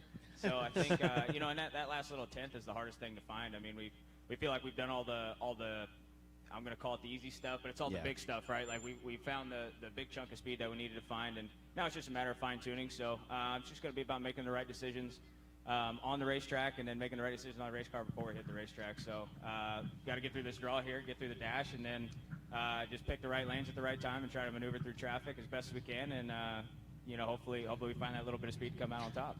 Would you rather have a night like tonight where you have a dash and a main and that's it? Or would you rather have a night where you qualified, heat raced, got some more track time before going for the big 40 lap A main event? I think if we had struggled yesterday, I would have liked to have the heat race, but I feel like we're like I said, I feel like our car's pretty good. I feel like we're pretty close. And we pretty much going to show up with the same package that we did yesterday. So I feel pretty good. I think going out here for the hot lap session is going to be big. Just hopefully the racetrack is similar to kind of like what we're going to see come feature time, at least maybe partway through the race. So I don't know. I'm pretty excited. It's nice that we don't have to, fight tooth and nail just to try and make the dash now. We're already in it. So from that standpoint, feel a little bit more relaxed. But at the end of the day, it's just keeping our head down and doing the job that we know how to do. Kevin, we've talked to Tanner. We've talked to a crew chief now. You're an owner of a car, a track. When you're here at the racetrack, you put people in these positions, your crew chief, your car chief, your tire chief, but are you feeding some information for them too, or are you pretty hands-off as an owner? What's your ownership style? No, I'm pretty hands-off. We got a great team. Our guys know what the heck they're doing. I don't bring a lot to the table. These guys are all professional. I'm super proud of our team. And at the track as well, we have such a good team around here. I mean, this one's a little questionable. Well, yeah. But John and Galen and all the people that do all the concessions, I mean, there's just so many people I can't name them. So I'm just the only real talent I have is I surround myself with people that are smarter than me, and that we run a good program here. I'm proud, and thank everybody for being here today, by the way. It's going to be a great crowd tonight. We're going to have a fantastic event. Car owner perspective on the Rudine Racing car. The Ford Performance motor has been talked about quite a bit. It's got power. We know that thing absolutely moves. Can you illuminate the kind of behind-the-scenes decision-making process when you guys were going to make the change to a Ford as to why it made sense for Rudine Racing? No. Okay. all right, fair enough. Those are was it a Tyler end decision? Like, where did the idea start? I just like it when you ask a really long question and I have a short answer. Make us work for it. I appreciate it. Yeah. It's a hell of an opportunity for us. It's been a struggle this year. The guys have done a great job with it. It's fun being a partner with Ford. We're close some nights, and some nights we're way off, but I think it's a great opportunity for us as a team, and I'm happy with the decision we made most nights. And then other nights we're not happy with it. I mean, if you're paying yourself $126,000 at the end of the night, it was a good choice, right? It was a great choice, then, you know. Justin, how much different does the engine race? Power band distinctly different? Yeah. You know, it's in the cockpit. It's still a sprint car engine. You know, there's differences between everything. Like if I was used to running a Ryder Chevy and we switched to a Kistler Chevy, there's going to be some slight differences just based off of the package that each engine builder wants to build, and that's kind of what I notice. You know, behind the wheel of the Ford, it's not necessarily that it does something completely different and you got to do all this crazy stuff to it, but it is slightly different. I think what we like about the Ford is it definitely seems to have more bottom end. It seems to make a little bit more torque than a Chevy does. Horsepower numbers are basically about the same. I think, you know, at the higher RPMs, it might have a little bit more get up. You know, it keeps pulling through 8 grand. But for me, it's just, you know, it's just kind of been a battle this year finding. First off, you know, we started the year, it seemed like we didn't have the power that we wanted, right? So working with Ron and Ford Performance, we kind of got that part figured out. It then became a reliability issue. And then so we, you know, kind of took a break from the Ford stuff, got them back for Knoxville, and now we ran the same engine from Knoxville all the way through Douglas County, pulled it out, sent it back to Shaver for a freshen up, and now we've got another brand new bullet in the race car, and it seems to have run good these last 2 nights. So I definitely think we're moving in the right direction. And you know, Kevin's had to hear it from me. What are we doing? Why are we doing this? Like, I don't understand what we're doing, but he's always kind of been the voice of reason on that front. Kind of made me understand a little bit more of why we're doing it and kind of the direction that we're looking to go. So I think it's been good for everybody, and it's kind of nice working, you know, with the engineering side of stuff. Like we've got our Ford engineer Eric here helping us out this weekend. So you know, it's been good. I'm pretty happy with our Ford Performance engines. So just like I said, try to keep the reliability under us and keep the power moving. It's something Kayla and I have talked about, but 410 motors don't last forever. You have to let them go and get rebuilt. What's your motor program look like? How long do you trust running a motor before you're like, you know, I want to put a new one in and send one off to get rebuilt? I feel like it's a lopsided question right now for us. If it goes through a full cycle, we're looking at about 10 nights. Okay. But to be honest, generally it seems like we're sending it back to Ron. You know, we want to do something different with the engine, or we don't like what it's doing here or there. It's got a water leak or something, and just still kind of in the R&D stages with it. So we're kind of playing it on the safe side. But if in a perfect world, I'd say 10 to 12 shows. All right. Kevin, you've had success with a lot of different race car drivers over the years. There's been some very famous pilots of the Routine Racing 26. What makes Justin unique? I can't talk about Wrong that. answer. here. I keep asking the wrong questions. Yeah. You got to get your questions right, man. What I love about Justin is just his grit. He's just gonna go do the job one way or another. No quit. He's just tough. That's probably the word I'd use for him. He's just tough and strong. Was that the sticking factor when you wanted to put Justin in your car? Is that what you're like, you know, he's tough, this is why? Or what was the reason you wanted to put him in your car? What stuck out to you? I think Monica, my wife, thought he was cute, so we hired him. Thanks, Monica. Going for Can we confirmation on confirm this or deny one. those accusations? Can you confirm or deny those accusations? Yes, I think he's pretty cute. Thank you. Still more, but Thank you, Monica. We appreciate your time. So, Justin, flip side of that, right? The reason you're in the car.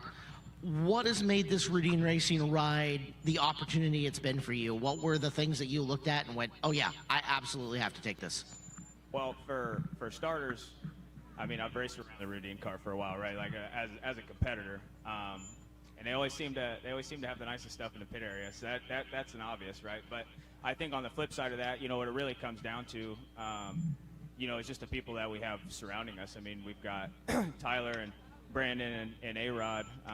You know, I don't know if you really could have put 3 better guys together as far as full-time crew members, you know, being in the shop and getting up and down the road. So I think that's probably the biggest part of it. You know, from the race team standpoint, I mean, we've got everything we need, and when we feel like we don't, you know, we have the capability of going and getting it. So that all of that combined, just on it, you know, it seems like it's got success written all over it. Everything Kevin seems to do turns successful. I don't see why the race team would be any different. Kevin, here's one question I've always had, but I haven't been able to ask you. And I was almost like, I should have asked you yesterday on the podcast, and I was like, well, I'll do it today. What's the reason behind 26? Why? I've asked drivers, you know, why do they like their number? What does 26 mean to you, and what was that significance of wanting to run 26? You guys are on it, man. Does he know? I've never answered that question. I have never once answered what the number of the. So Eric, one good question, me complete failure. I don't think I'm going to answer that today Okay, yet. that's okay. Yeah, I'm gonna save that Okay, for. that's okay. I was just curious. Maybe if Thank we you. win tonight, I'll tell everybody why. But Okay. I like I it. keep that in I my can respect that. back pocket. Okay. So. You Well, mentioned it's worth a try. you mentioned your crew chief Tyler Tessmaker. Feels like he flies under the radar as one of the really sharp sprint car minds that are out there in the world. And he's been with you, Kevin, as your crew chief for quite a while. First year for you, Justin, working with him. Can you guys talk about Tyler a little bit? Yeah, well, obviously I know Tyler. I have all the faith in the world in him. I think all these guys that travel, all the crews are amazing, and it's hard work, and you can't imagine it. I couldn't do what they do. Our team, I'm super proud of. We have 3 really good guys, and Tyler's super young for what he's doing, and he's smart, and he's got an incredible future in the sport. I couldn't be more happy with the guys on the team. Yeah, I kind of think that's kind of what helps, me and Tyler, is that we're pretty close to the same age. We're only a couple years apart, so our language is kind of the same. We kind of speak the same language. We're both, I don't want to say new school, but, new school kind of into the sport. We kind of have the same mindset on how we think about race cars. And just from a communication standpoint, I think that helps a lot. But I think that's the biggest thing, right? Like between the driver and crew chief, you have to be able to communicate. And if I'm doing something stupid on the racetrack, he's got to be able to tell me, and I'm not going to, get my feelings hurt over it, and then vice versa too, right? Like if I'm telling him one thing about the race car, we need to fix this, and then we go out and it's even worse. I got to be able to say, hey, that was the wrong way. We did not go in the right direction, and his feelings don't get hurt either. So I think that's kind of what helps on our front. I feel like when we started together, we came out at Charlotte swinging, had a couple podiums, went out and won the first 3 races out this year, and then kind of went on a little struggle streak. But just through communication and working through things, and some of his ideas, some of my ideas, bouncing together and then mixing them, it made for a couple wins, and we had a really good streak there where we were running really good, and same going into this weekend. Like I said, we really we put on a good performance at Knoxville, but then once we left and came out west, we were terrible. But then we come here, we were able to, but we were able to pick it back up, right? Yeah, and it's just through being able to communicate with each other, and then applying that to the race car. You reference new school. What is new school kind of versus old school? What do you mean by that? Just different ways of thinking about it, right? Like sprint cars, as much as they haven't changed, some of the technology has changed in the last handful of years, and just the way you go about things, right? Like say 10, 15 years ago when we were running on different tires, you might want to set the car up a certain way, right? Well, now the tires have changed, you kind of have to think about it a little differently, and I think that's part of what the new school kind of style of thinking is, right? And understanding that change does happen. Yeah. And you're going to have to kind of go along with it and be able to be smart enough to make the right decisions when that change comes. So, yeah, like I said, I've worked with a lot of the old school guys, and they definitely have a lot of knowledge. And that's kind of where we all start from, right? You got to learn from those guys. But, for us, now we're kind of doing it together on our own as 2 younger guys. And I feel like we've been able to apply it pretty well. Kevin, for the ownership side, how do you keep your team adapting to keep up with those new changes in sprint car racing and not fall behind? I think the sport just forces you. You just got to pay attention all the time, what's working, and it changes so quick all the time. And we're not really a high-tech sport, but it's the little teeny things. Yeah. And like we've watched Rico the last couple nights, he's got something figured out to get around here well. And so you're constantly just looking, what's next. But the guys that are on our team are sharp, and they're going to figure it out. One of the biggest changes in sprint car racing in the last couple of years has been the formation of the Kubota High Limit Racing Series and having them here at Skagit Speedway for the second Skagit Nationals. What's it mean to have them come in here for what is a massive event for us and hopefully continues to get bigger over the years? Oh, it's an honor to have them here. I think that they've got some of the best drivers in the country, the best group going right now. I'm super proud to have them here. I'm super proud to have our team be on the road with them. It's tough racing. It's 14 different guys can win on any given night, it seems like. So it's just fun to be out there with them and competing with them. The charter system is a very unique aspect of what they have got going on and how they're trying to set up this series for long-term success. What would it mean for you guys to earn one of those charters and be one of those flagpole members for many, many years? I think it means a lot. It's a good opportunity for us. It's a good start. that's just something that hasn't happened before, and I think we're going to get that done this year, and I'm excited about it. Is it something you guys talk about? Yeah, obviously that's one of the goals for this year is we're coming out of it with a charter, and the guys are well on their way of doing that, and I'm excited for them. The charter is one of the selling points for you when you were pitched the idea of Kubota High Limit Racing. I mean, there are other tours you can go, but what made you choose High Limit Racing? I think the High Limit Series is just really looking out for the sport. It's so hard to explain. Yes, to answer your question, yes, that was one of the things. Being transparent with the numbers, just the whole package is different than we've seen, and we're excited to be a part of it. Justin, it's a stated team goal. You guys are looking to get a charter. Is that something you think about at any night? Are you at the point in time of the year where you're points racing and all, or is it still, I'm going to win and let the points sort out how they go? Yeah, I mean, at this point in the year, just kind of the way it's broke down, I mean, we're pretty kind of locked into where we're at in points, like fluctuate. I mean, you can fluctuate a spot or two, right? But no, I think for us, you know, the whole goal throughout the year is just to go out and win races, right? If you can go out and compete every night and be competitive, the points kind of take care of themselves. So the hard part is when you start thinking, well, I'm not gonna stick it in here because I can't take the chance of tearing up the front end. Well, that once you do that once, it just seems like you can't ever shake that off your back, and you start being too conservative. You're not running as good, and then things start to fall apart, and you can't figure out why. So, you know, for us, it's just about executing, man. I mean, if you can come in and do your job every night and be competitive, and you know, the whole goal is to compete for a win every night. So if you can do that, you know, the points just kind of take care of themselves. Are you a driver who likes point racing and likes to think about, or do you prefer to just go out and race and not worry about the points and they'll fall as they fall? I think if I win the championship, I'm all for it. But if you're struggling, it's kind of tough. But like I said, you know, at the end of the day, I think following a tour just kind of elevates the competitiveness a little bit more. You feel like you have something every single night. Even if you're going to a track that only has 18 cars there, you still have something that you're fighting for. Yeah. And so for me, I kind of like racing that way. I like showing up to the racetrack every night and feeling like I'm racing for more than just the win that night. So yeah, I do like it, and I think the High Limit Tour is a good one to do it with. We have a great group of full-time drivers, full-time teams. We have a great group of staff on the High Limit stuff. You know, I've enjoyed it. You know, I ran it the first year when it was just a midweek series, and then ran it obviously last year in a 13 car, and now doing it with the 26. So it's something I want to keep doing. I really like what they're doing, and it kind of goes back to that old school, new school thing, right? Yeah. Like it's the new kids on the block. They're doing it a little different, and you know, you can see how fast it's growing. I mean, it's only good for the sport of sprint car racing as a whole to have two full-time series, especially the way High Limit's doing it, completely different than the status quo. Is there a tight-knit group of you guys going up and down the road? Is there one driver in particular you like to beat on the racetrack? A guy that you'd think of as a rival of like, you know what? All right, if I don't win tonight, at least if I'm ahead of this guy, I'm pretty happy. All of them. Good gal. Good answer. Nice.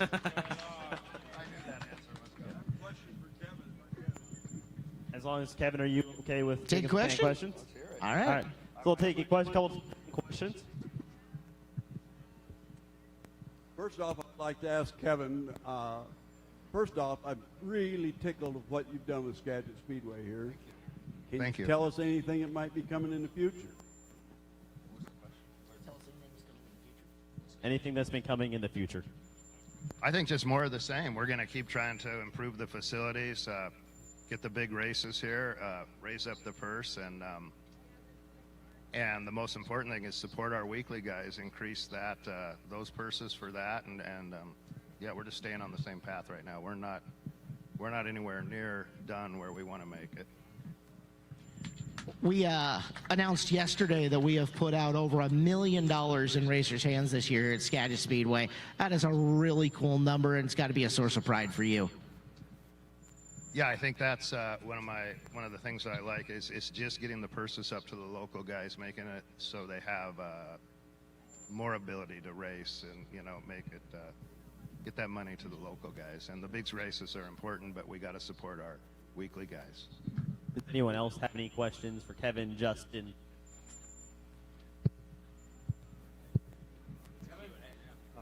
I'm not used to this, so bear with me. In your opinion, what major improvements have made the Ford motor plant better now than, say, 25 years ago? I guess I don't have a full answer to that because I can only speak on what I've dealt with, which is just from last year to this year. The big thing now, at least, is we've got a completely different design. We've got a new block design, new head design, different injection. We've got different cranks. We're running different cams. I mean, the whole thing, top to bottom, is different. As far as like say 25 years ago in sprint car racing, I don't know the history behind it. I do know like there was a stint there where if you were going to go try to run the 360 Nationals in Knoxville, you had to have a Ford 360. When Roush was involved, obviously they're no longer involved. Pretty much all the 360 stuff is Chevy. But we've got one of the best engine builders working on our stuff, and Ron Shaver. We've got the entire team of Ford Performance behind it, trying to make it the best engine in sprint car racing, and I think we're on our way to doing it. So I'm happy to be part of it. Question for Kevin. Is the tower going in this off season? Is the tower going in this off season? I don't know. Go down to the county building department and ask them. I really can't. I have no answer for that. I hope so. One of the things that's happened here over the Skagit Nationals with Kubota High Limit Racing, our local drivers have shown out really well over the first couple of nights here at this event. It's got to be a proud thing for you as well to watch our guys up on the podium with the traveling group as well. I love it, and I've said forever that if you can run well here, you can go a lot of places and run well. Of course, the big half miles are something different, but our drivers are as good a quality of drivers as anywhere in the country, and they're just getting better. We got a good group of young guys coming up. I'm excited for the future. Never mind. I had my question and I lost. I was saying, Kevin, you did race from one time. What do you remember? Did you ever run at Skagit Speedway? And what do you kind of remember from when you ran here? Did I ever run at Skagit? Yeah, what do you remember from your time running at Skagit Speedway? Oh, I crashed a lot, and I wasn't fast enough. All right. No, I mean, it's some of the greatest memories I have. It was fun. I didn't have the time to do it weekly, all the time and stuff, but man, that's some of the best memories I have. Is just the racing family and being out here. And yet at the same time, the Routine Racing cars have a long, storied success history here at Skagit Speedway.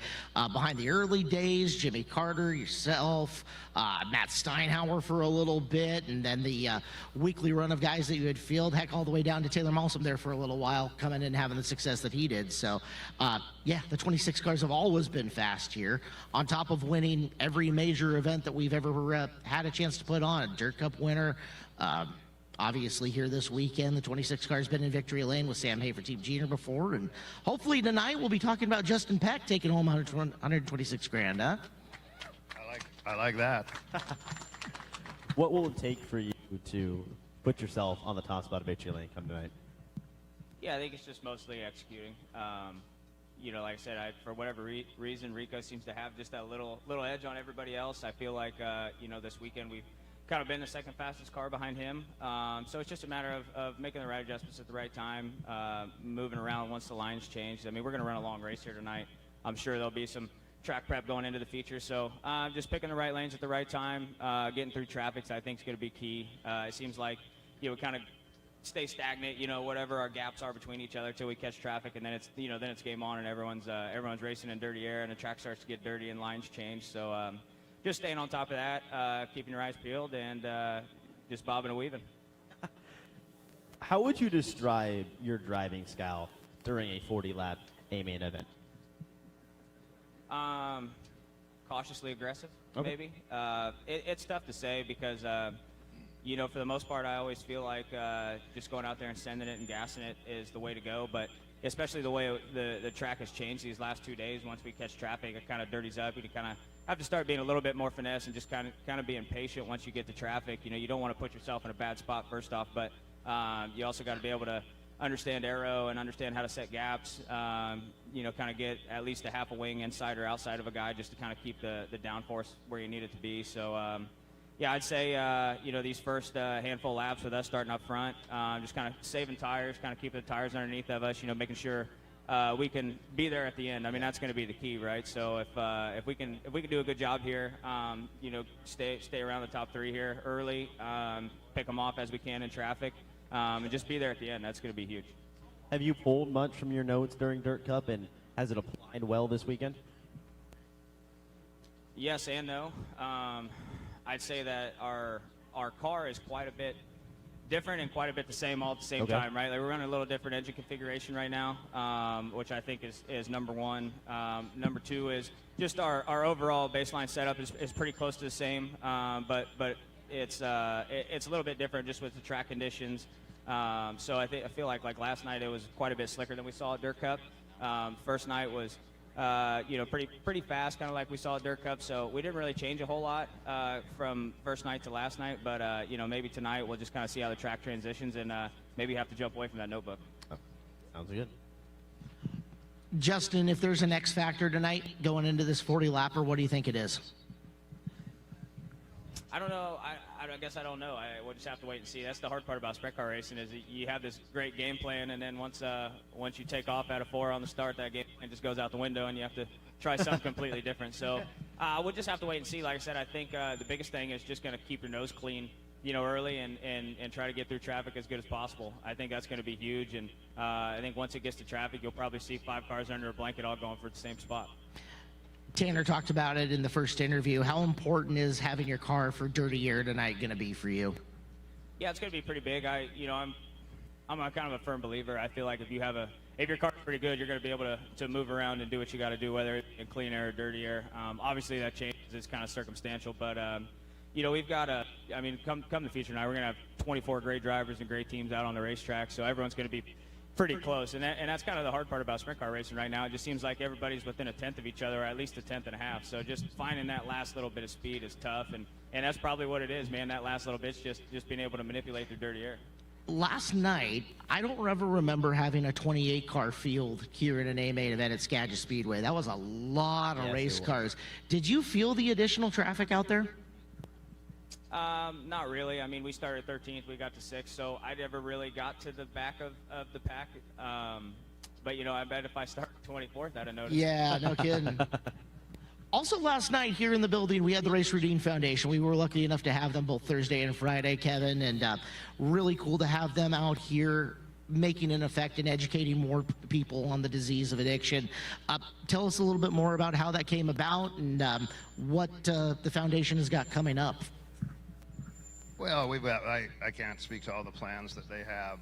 They do a great job. Again, another great group of people. My younger sister is the president of it, but it was fun for them to be here because we travel around the country and hit other tracks. I'm like, we got to get up to Skagit and just be here for people to ask questions, and it was really well received, and we thank everybody for that. And they've just got a lot of stuff going on. raceroutine.org is the website. If you guys need to find out more information on that, that's RAYCE, routine.org. And it's a cause that's important to you. It's a cause that's important to us here at Skagit Speedway. And hopefully in the future we can have them out more times to help get the public more educated on addiction, the fact that it is an actual disease, and what can be done about it. So we appreciate them coming out. It's a great night. Sun's shining. Wind is blowing. End of the night, what's a successful night look like for you as not just the owner of Routine Racing, but as a head guy here at Skagit Speedway? I just want the crowd to have a really good time with it. I want to put on a really good race, competitive race, everybody to enjoy their time here, and hopefully it ends with the 26 car on the podium. On the top of the podium would be preferable, so that'd be a really great night. No pressure. Hey, I said this the other day. It's funny how you want to come here and do well, but no one really is putting any added pressure on us. I think all the pressure is just coming from myself and my crew back in the pit area. So looking forward to a good night of racing. Well, ladies and gentlemen, with that, we'll wrap up. Kevin Erdine and Justin Peck, thank you so much, guys, for joining us. We really appreciate it. Three. There's one in between. Yes. Or that's right now. I don't have my time. Oh, it is. Perfect. Okay, I'm going to stay for only a piece of it. Okay. Eric, Kevin's going to hang around for a second. Even better. Come on in. Come on in, guys. Come on in, Brad. Well, ladies and gentlemen, please welcome the defending Kubota High Limit Racing Series champion. It's the Big Cat, Brad Sweets. And Brad, you wear a lot of hats. You're one of the owners of the Kubota High Limit Racing Series, and as such, Mr. Rudin is going to stick around. We have got a big announcement to get out, guys. Yeah, no, I'm just really excited, and what you kind of hit on it earlier, that we're going to be back here. The high limits are going to be back here next year and the following year. We're going to continue this. We're going to grow the purse and grow the crowd and just continue on. It's a great partnership. Brad has been incredible to work with, and we appreciate them, and we need all the crowd to be out here and support it so we can keep growing it. Yeah, so Labor Day, again, next year, we'll be back. So excited.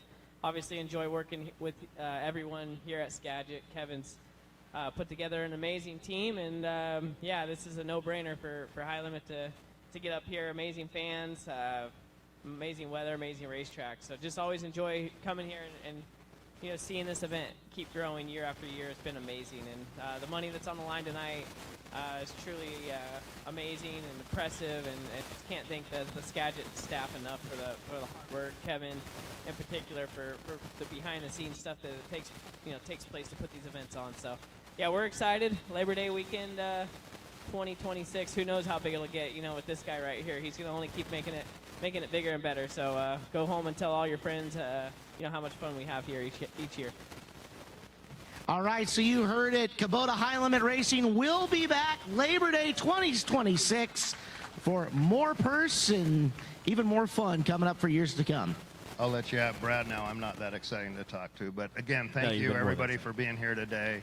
And one last time, my beautiful wife up here, we wouldn't be doing this if she wasn't supportive. She's all on board and always coming up with great ideas. So I don't want to forget Monica in this. So thank you, and hope you all have a good time. Kevin Thanks Rudin, so much, ladies Kevin. and gentlemen. Your Brad, we'll get your microphones. Well, Brad, welcome in. Welcome back to Skagit Speedway. I said it last night during the broadcast, usually homecoming for guys, and, you know, homecoming for the Casey Kane Racing crew is good medicine. It's been a rough couple of nights for you guys, just on random weird stuff. Yeah, I mean, not too random. I, you know, ran into the wall in the heat, and the way the format is, it kind of, you know, put us behind, and then, you know, that compounded to another mistake, just, you know, that we made as a race team. You know, when we fixed the car, we just didn't quite get it right. And, yeah, just compounded a little to last night, and then we had to take a provisional, and, you know, tonight we got to dig ourselves out of a hole again. So we'll start fourth in the heat. You know, after everything that's happened, it's kind of amazing that we're even that close to the front. So now it just comes down to executing and digging yourself out of a hole that we put ourselves in, but it's not over. And, you know, that's what good race teams do, and, you know, we don't never give up. So we'll try to get ourselves out in the heat and see what we can do. It's 40 long laps tonight. Obviously, Rico's been the class of the field, but I feel like the 49 cars had speed. We've qualified good every time. We're good in the heat races and just haven't been able to show anything. So we may be a sleeper, which is a nice place to be. No one's really counting on us, and we think we got a pretty good race car. Once you made your way into the main event, it was a 25-13 run. So, yeah, the speed was absolutely there. Just gonna have to put together an early portion of the night just to end up and not having to dig yourself out of a hole. Yeah, I mean, the heat race is ultra important tonight for us.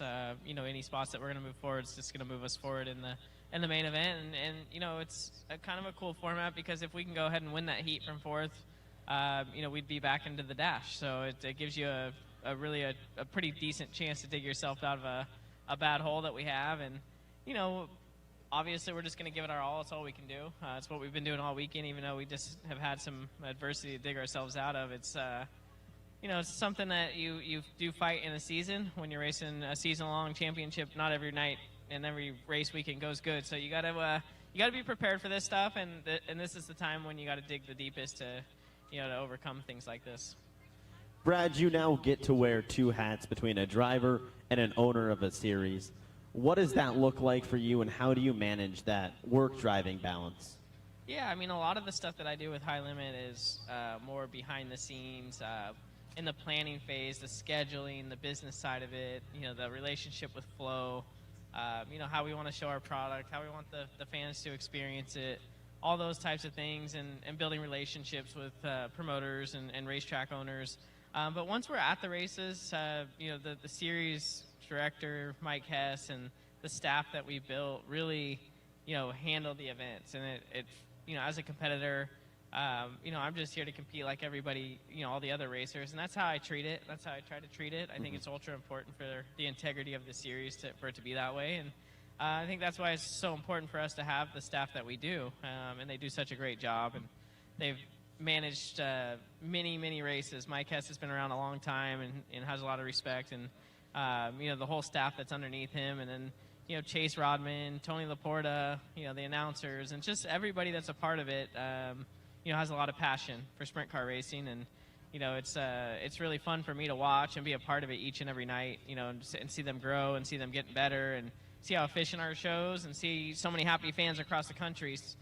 From my standpoint, I just get to get in the car and drive. And tonight, I'm once again just focused on, trying to get the best finish for the Napa Auto Parts Casey Kane Racing number 49 car. And that's my job. And, we're racing for a championship. So, yeah, there's a lot of things going on right now, but I keep the things kind of separated, especially when it comes to race weekends and race days.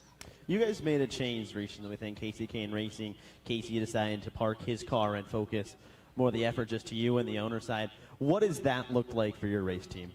Yeah, I mean, it's obviously those are tough business decisions. And, Casey, was driving, and we were running two different teams. But I think Casey felt like he needed to take a step back and put all the resources on one car for a little while. And just, I appreciate that. I appreciate the effort of trying to get the 49 car, another championship and try to get it, competing for wins where it belongs. And, combining the resources that we had between the two teams amongst people and parts and engines and all the different things that kind of get spread thin a little bit when you're doing two teams. So, I think it's just a lot of business decisions. It's like anything, these things are ran like a business, and you have sponsors and, prize money and championship money and all those different things. And you got to look into the future. So I think he's, obviously doing what he thinks is the best thing for Casey Kane Racing, and I can certainly appreciate that.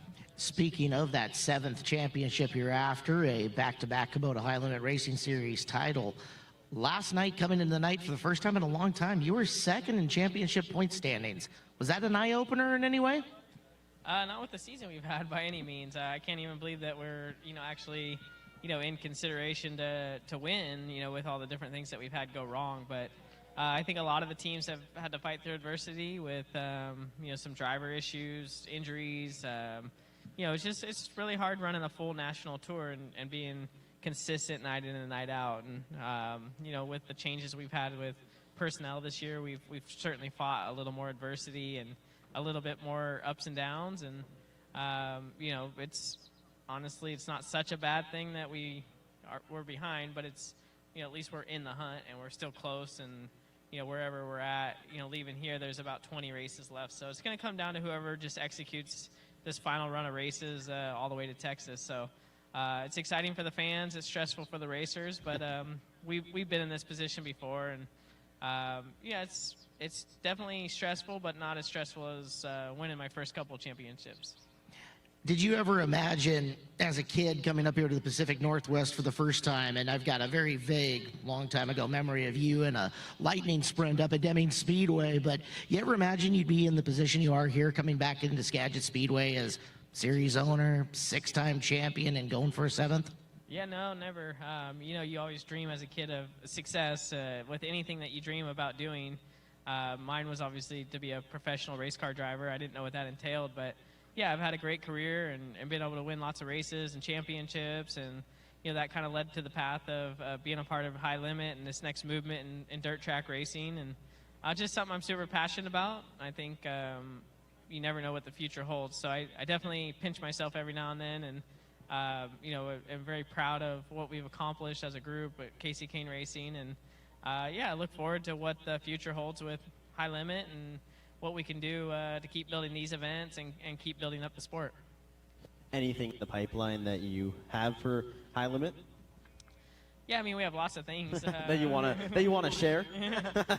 Yeah, I mean, I just don't really have any breaking news that we want to share here yet, but we have a lot of great things. Obviously, working here with Kevin and his staff, and the event that they're building here is certainly a cornerstone for us, High Limit and all these drivers. So, I think you're going to keep seeing bigger and bigger things from this group up here, and that'll be, big news eventually. And then, we have some other things that we'll announce. And obviously our franchise system's stirring up the pot a little bit amongst race teams and drivers. So, yeah, I think High Limit, has a bright future and has a lot of exciting things that we'll be able to share eventually. How big was it for you guys to end up on Fox Sports over the course of July at Eldora? That seemed like it was a massive deal. Yeah, I mean, that's what we're trying to do is create awareness for our sport. We all love sprint car racing. Everybody here understands it and loves it, but there's a lot of fans out there that don't know, what it is that we all love about it, and showcasing that is sometimes hard. The streaming services are behind a paywall, and sometimes racetracks are, too far away for people, or they don't like to get, dust in their eyes or whatnot. So being on national TV, was really cool, and I thought the sport showed well, that night, and obviously Eldora is a great facility. So. I think it's important. I think it's important if we keep doing things like that to keep growing, our fan base and keep showcasing, the sport that we're so passionate about. How much fun has some of that been to find new ideas and then see the success when they work out and, hey, that's something we put together and added and made better sprint car racing? Yeah, I think it's very gratifying. I think that's, we wouldn't be doing it if we weren't passionate and love this sport. Obviously, there's a business aspect to it, but there's still a passion, and a love for what we're trying to accomplish of growing this sport and taking it to the next level. So anything that you find that improves it, or that gains fans, or new ideas that fans really enjoy, and that's what it's all about is growing our fan base. The whole sport doesn't work if we don't have fans. So it's trying to continue to, create a better experience for the fans, a more enjoyable experience, and just bring in new fans. And when they come, they enjoy it. So, you just can't make mistakes. We can't have long nights. We can't have, tracks that don't race well. And there's a lot of aspects of our sport that have maybe stunted the growth, and we're trying to, mitigate some of that and try to showcase it in a better light.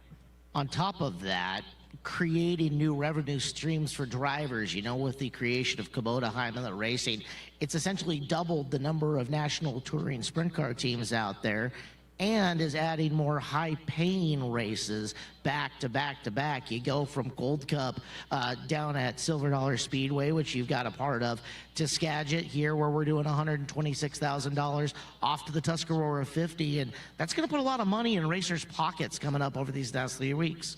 Yeah, I mean, it's goes back to the original comment of the fan experience. The fans got to come out to these big events and enjoy, camping with their friends, and there has to be more things than just a race. The fan fest and the midways, and just the professionalization of everything about dirt track racing is important to grow these events so that we can put on bigger paying races. So it's not just about the racers, it's about the experience of the fans and how they perceive our sport. And then in return, yes, we hope that we can build these events, more and more of these bigger events, especially, in these different markets. We can move around instead of racing a bunch, 100 nights, single day shows for 10,000. We can go to, 20 or 30 of these larger events, and they can all pay, these larger purses, and the fans, can have that atmosphere that we're trying to create and be a part of something that feels a little bit bigger and a little more special than just one night of racing.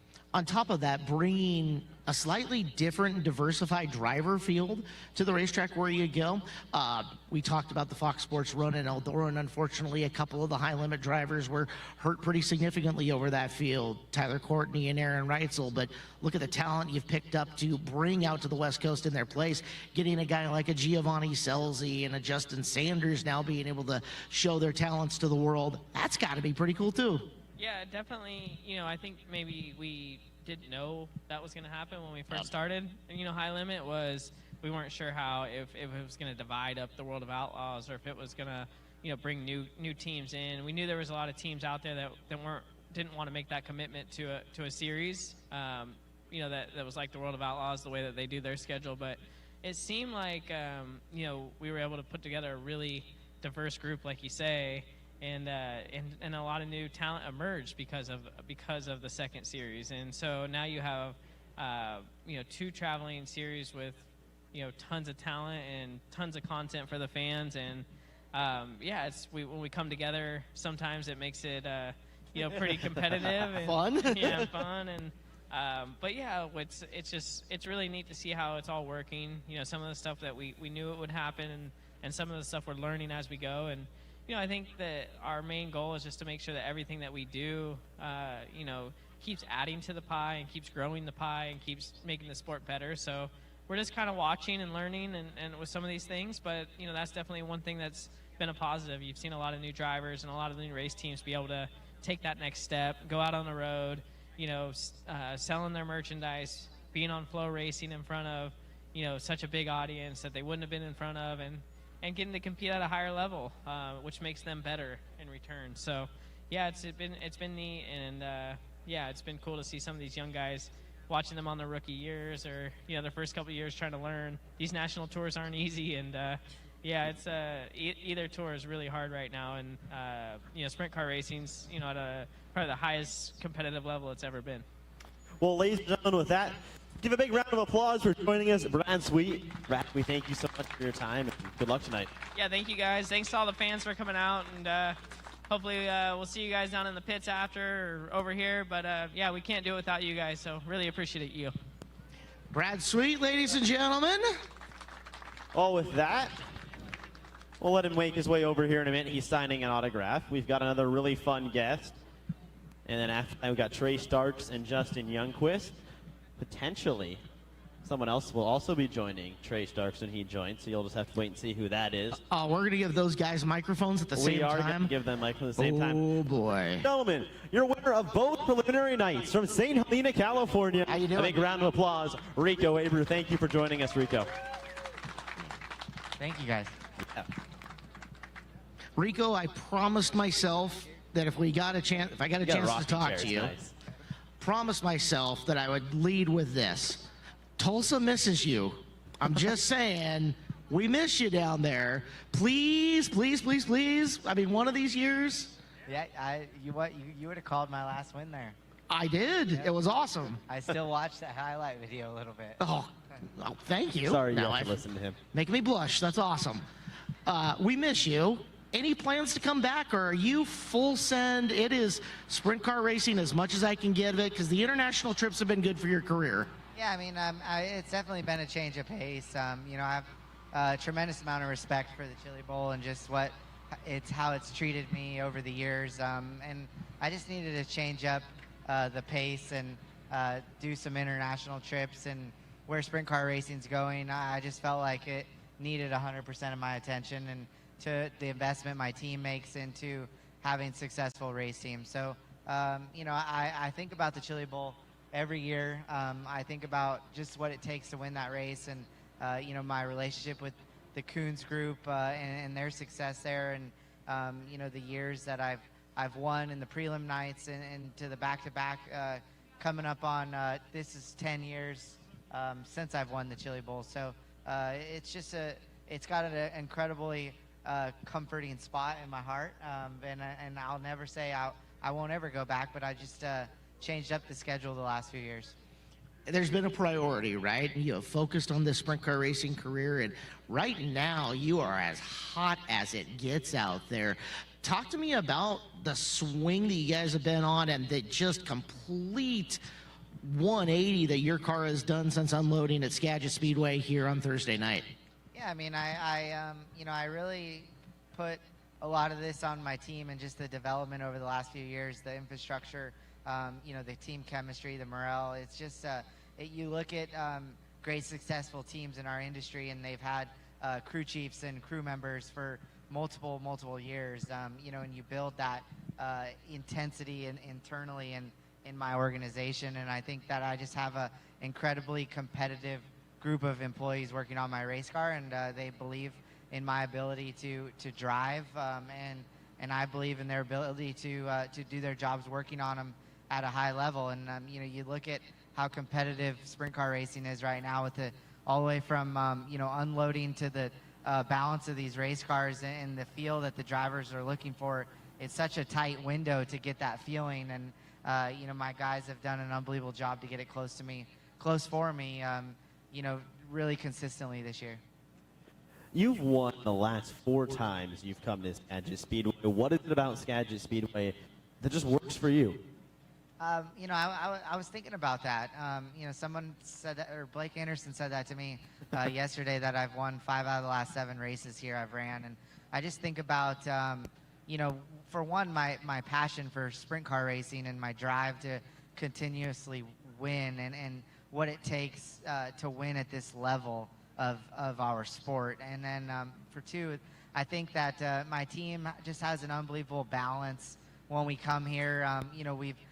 We've ran out of our notebook probably the last 6 races I've ran here, and to the T of what the notes read. And I think that that just shows the development of the track, the ability my car has to maneuver on the racetrack, and then just trying to be really, really disciplined with my footwork out there, and be patient when you don't want to press at times. And I think I really countered on restarts last night and then the back half of the races, and just made sure I got to those last 10 laps and my car really came alive.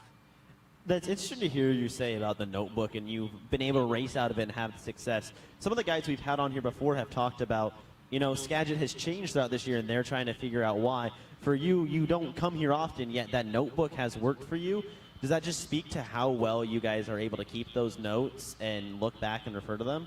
Yeah, and I think that, my team just has picked up on little things, so, from tire pressures to stagger to wing adjustments, and it's not to the T, exactly. Like, we got a different wing on our car this year that has been a little more comfortable to me for the adjustment from last year running, only 1-inch wickers, and now we get up to 1.5 inches this year, and I think that's a big difference just to that feeling, and my car sitting left and rolling through the corner really well, where I can, my box is so short, and so fine-tuned for my team to get that window right for me to be able to go around there and really charge the corners. That's something that I've really excelled at in my career is just aggressively charging the corners at these racetracks. And there's some tracks that it doesn't work out for me, and I have to really put in that extra effort to get my car to feel right. And I give a lot of this to my team to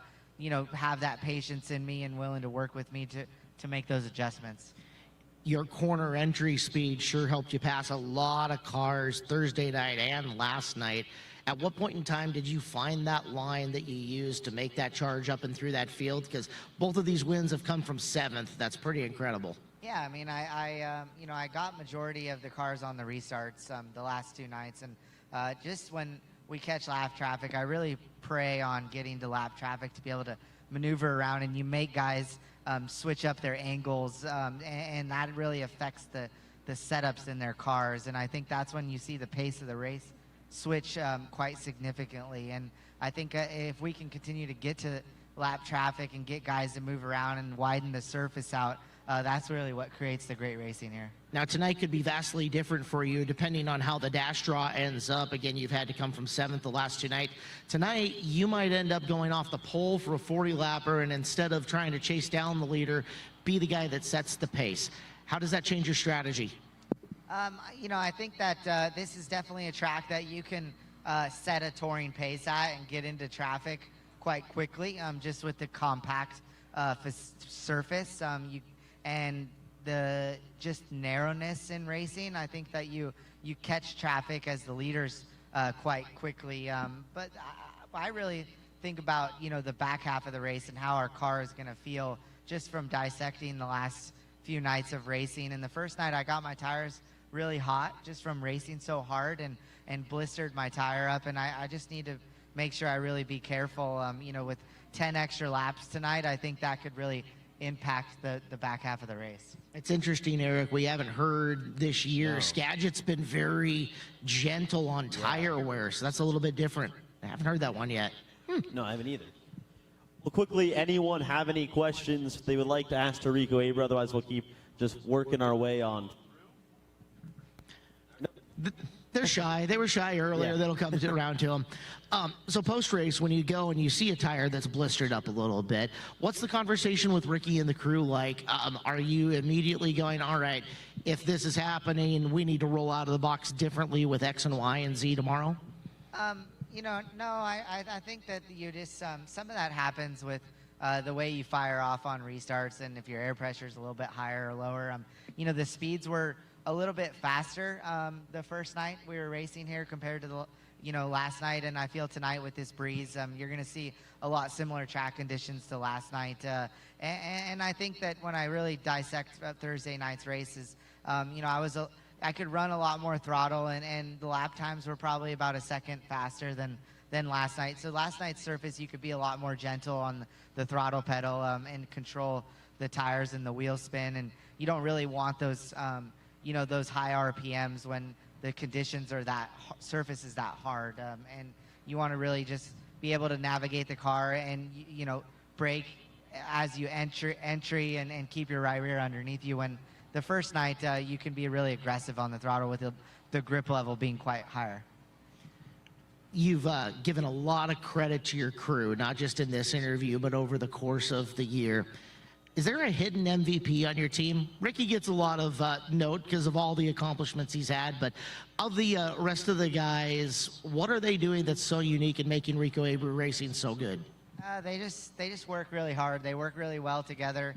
Ricky is extremely knowledgeable crew chief, and I just ping Zach and Brady on just learning everything they can from a guy like Ricky Warner, and just the opportunity that they get to race with somebody so knowledgeable and passionate about racing, and just somebody that never turns the light switch off when it comes to sprint car racing, and all he's worried about is our car and getting to victory lane and everything we have to do to get there. Rico, you'll be running really just kind of twice tonight. You'll run the dash and then you'll run the A-main. What's tonight look like from you? How close are you paying attention to the track? Are you taking a little bit of time and resting later and normally to where you're going, or what's it look like for you? One thing is there's not going to be as many laps on the track tonight, just with no qualifying, and then 4 qualifiers, a B main and a A main, and I think that that's something that really needs to take into note, especially with this breeze too, to just see where the track develops, and you got to pick up on those things quite quickly, and because we're going to push off for a 40-lap race and get some adjustments, obviously in that dash, but I'm really just worried about just executing tonight and getting ourselves in position to win this race. So I have a question for you. You've worked with 2 pretty much Hall of Famers in your career. What are the differences and similarities to the 2 basically most successful crew chiefs over the last 10 years that you've been able to work with in working on how to get you more comfortable and better throughout the night? Yeah, I think that when you look at a guy like Paul Silva, compared to a gentleman like Ricky Warner, it just, where they really accelerate in their careers is just their attention to detail about things when it comes to shocks and the balance of the race cars and just staying in their box and no matter who's driving their race car. And, Ricky has had a phenomenal career racing with a gentleman like Donnie Schatz, who I'll never be able to compare myself to with, stat-wise and just the runs they had over a decade. And then you look at a guy like Paul Silva, who's raced with numerous different race car drivers and had success and, has really accelerated as he's gotten older in his career and matured and worked with other race car drivers. And I think, I really, when I got the opportunity to race with Ricky, I really found someone not only that was passionate about working on race cars, but passionate about working with someone new in racing. And I feel like I proved myself that I was ready to race with someone so experienced. And Ricky's helped me not only just with racing, but more just in life in general on how you outlook of things and, just work really hard to be successful and just that never give up mentality. And I think when you see people internally in your organization, it just makes you more and more driven every time you get to the races. Well, ladies and gentlemen, give a big round of applause. We got one question. All right, where are we going?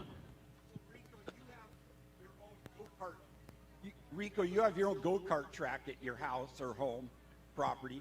How often does that relate to this? Yeah, I mean, growing up racing the cage karts, I think the biggest thing, it got me up to speed so quickly. I raced 2 seasons full time. I was 16 years old when I first got introduced to racing, and I raced 3 classes for 2 years straight every weekend. And and then fortunately, my family was able to build a racetrack at my house. And for the first 6 months of my career, I just got to go out there and race laps after laps. And my uncles helped me work on the go-karts, and they taught me, we didn't know much about racing, but they taught me everything about working on them and taking care of them at a professional level. And we just kind of integrated that into sprint car racing. I've never driven my sprint car on the go-kart track, but it's probably been a decade since I've got to get back out on my go-kart track, just because I've spent so much time focused on sprint car racing. And then the last few years, we've done some partnership opportunities where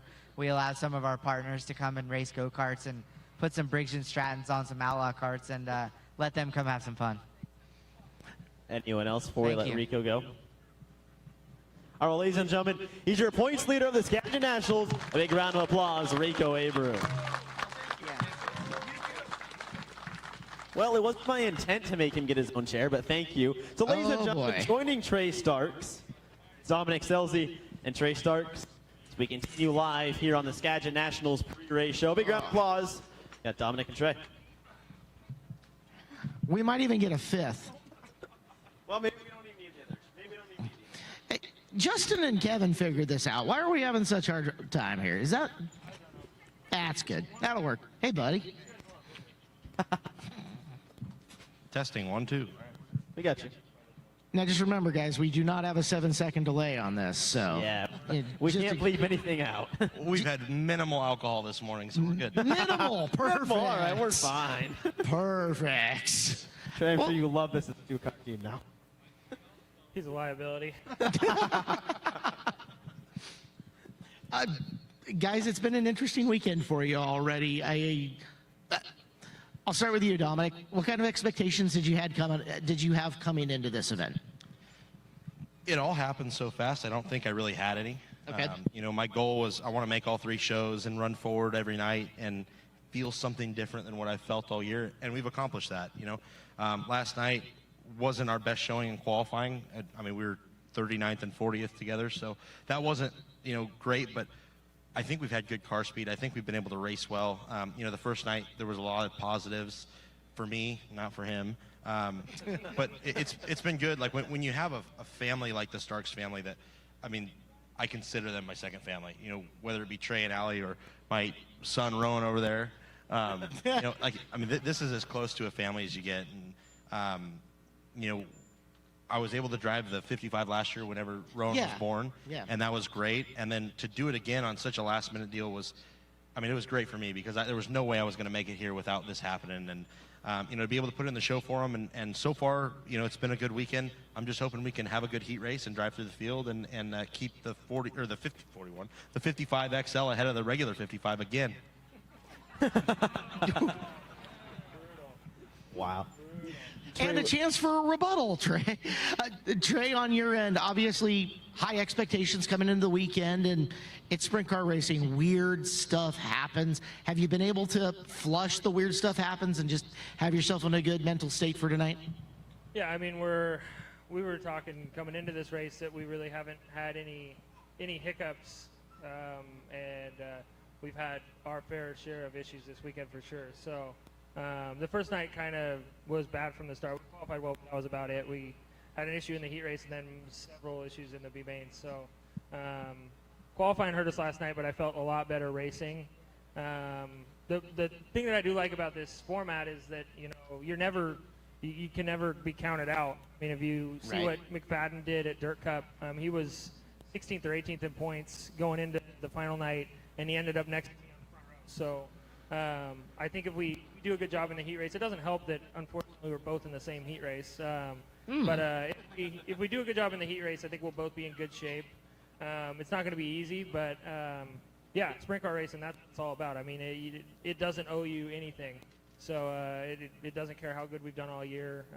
You get here against the toughest group of guys anywhere you go, and you're going to have a tough time if you're not on it every time you get on the track. So we're going to try and dig ourselves out and see what we can do. Are you guys starting next to each other, or are you going to give yourself a little buffer? I'm directly behind him, so. Brad is getting crashed on the front straightaway. Okay, so will you follow him into turn 1? I'll be down. The 55 crew will be down a minimum of 1 rear bumper and 1 front bumper. I don't know in what sequence it will work out, but yeah, there's going to be some bent parts and hurt feelings, that's for sure. There was no love lost between us last night. We were racing our absolute asses off for 19th and 20th. And of course, I figured we couldn't get away from each other. That's just what happens. But There was almost a moment in the B main where he was going to be the transfer position car and you were going to be coming up behind him. I was curious as to how that would have gone down. I actually think that was my brother. Oh, that's right. Sorry. Yes. That's right. I know him and Trey look way more alike than I do. Yeah, your other brother. My I'm bad. plus 100 pounds on both those guys. Ish. But hey, you know, take the spot now and ask for forgiveness later, right? I will say, last night, you know, and really most of the time I don't even notice, like, hey, who are we racing? Like, cars are just colors to me. Yep. A lot of the times. And when we got racing, I'm like, we were racing our asses off for 20th. And then when I did get by him, I knew there was only a couple laps to go. And I mean, that was as hard as I've ever raced in my life. And when we crossed the finish line, I had dirt in my mouth from smiling ear to ear. And we shut down after the checkered flag, and I gave him the bird out the side. And I mean, I'm laughing in my helmet. I mean, just the most fun.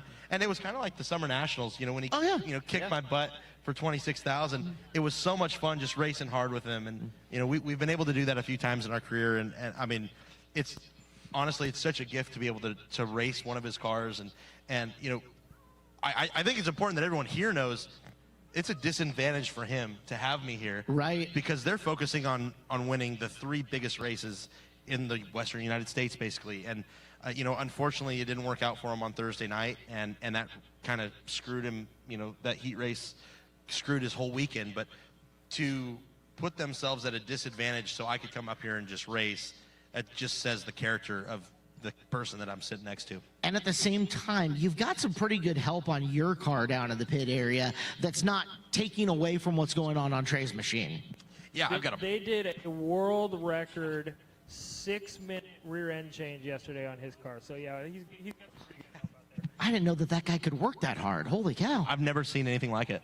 I don't know how they did it, but it was pretty impressive. We were both watching the first heat, and we both come down. Everything was ready to go, and then all of a sudden, body panels are off of it, arms are blown off it, rear end's out.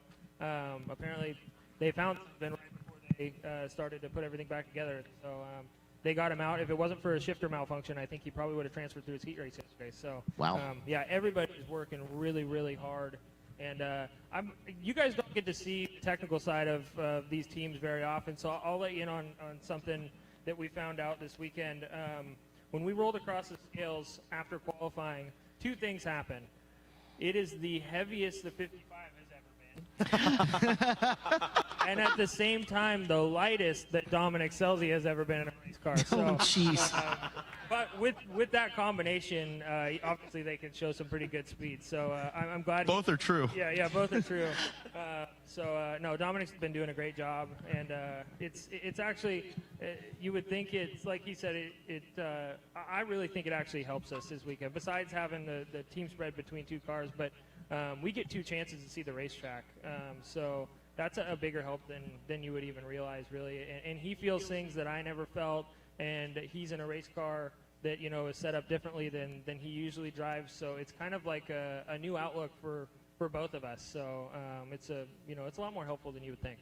Ladies and gentlemen, if we can get your attention for a minute, if you have set some stuff up outside the gates, we ask that you move it so we can able to get our cars that are sitting out there moved back to the pit area and ready to go for night. So if you have set any of your belongings outside our main entry gate, we ask that you can pick it up and move it for us for a minute so that we can get our cars out and get cars back to the pit area. Thank you so much.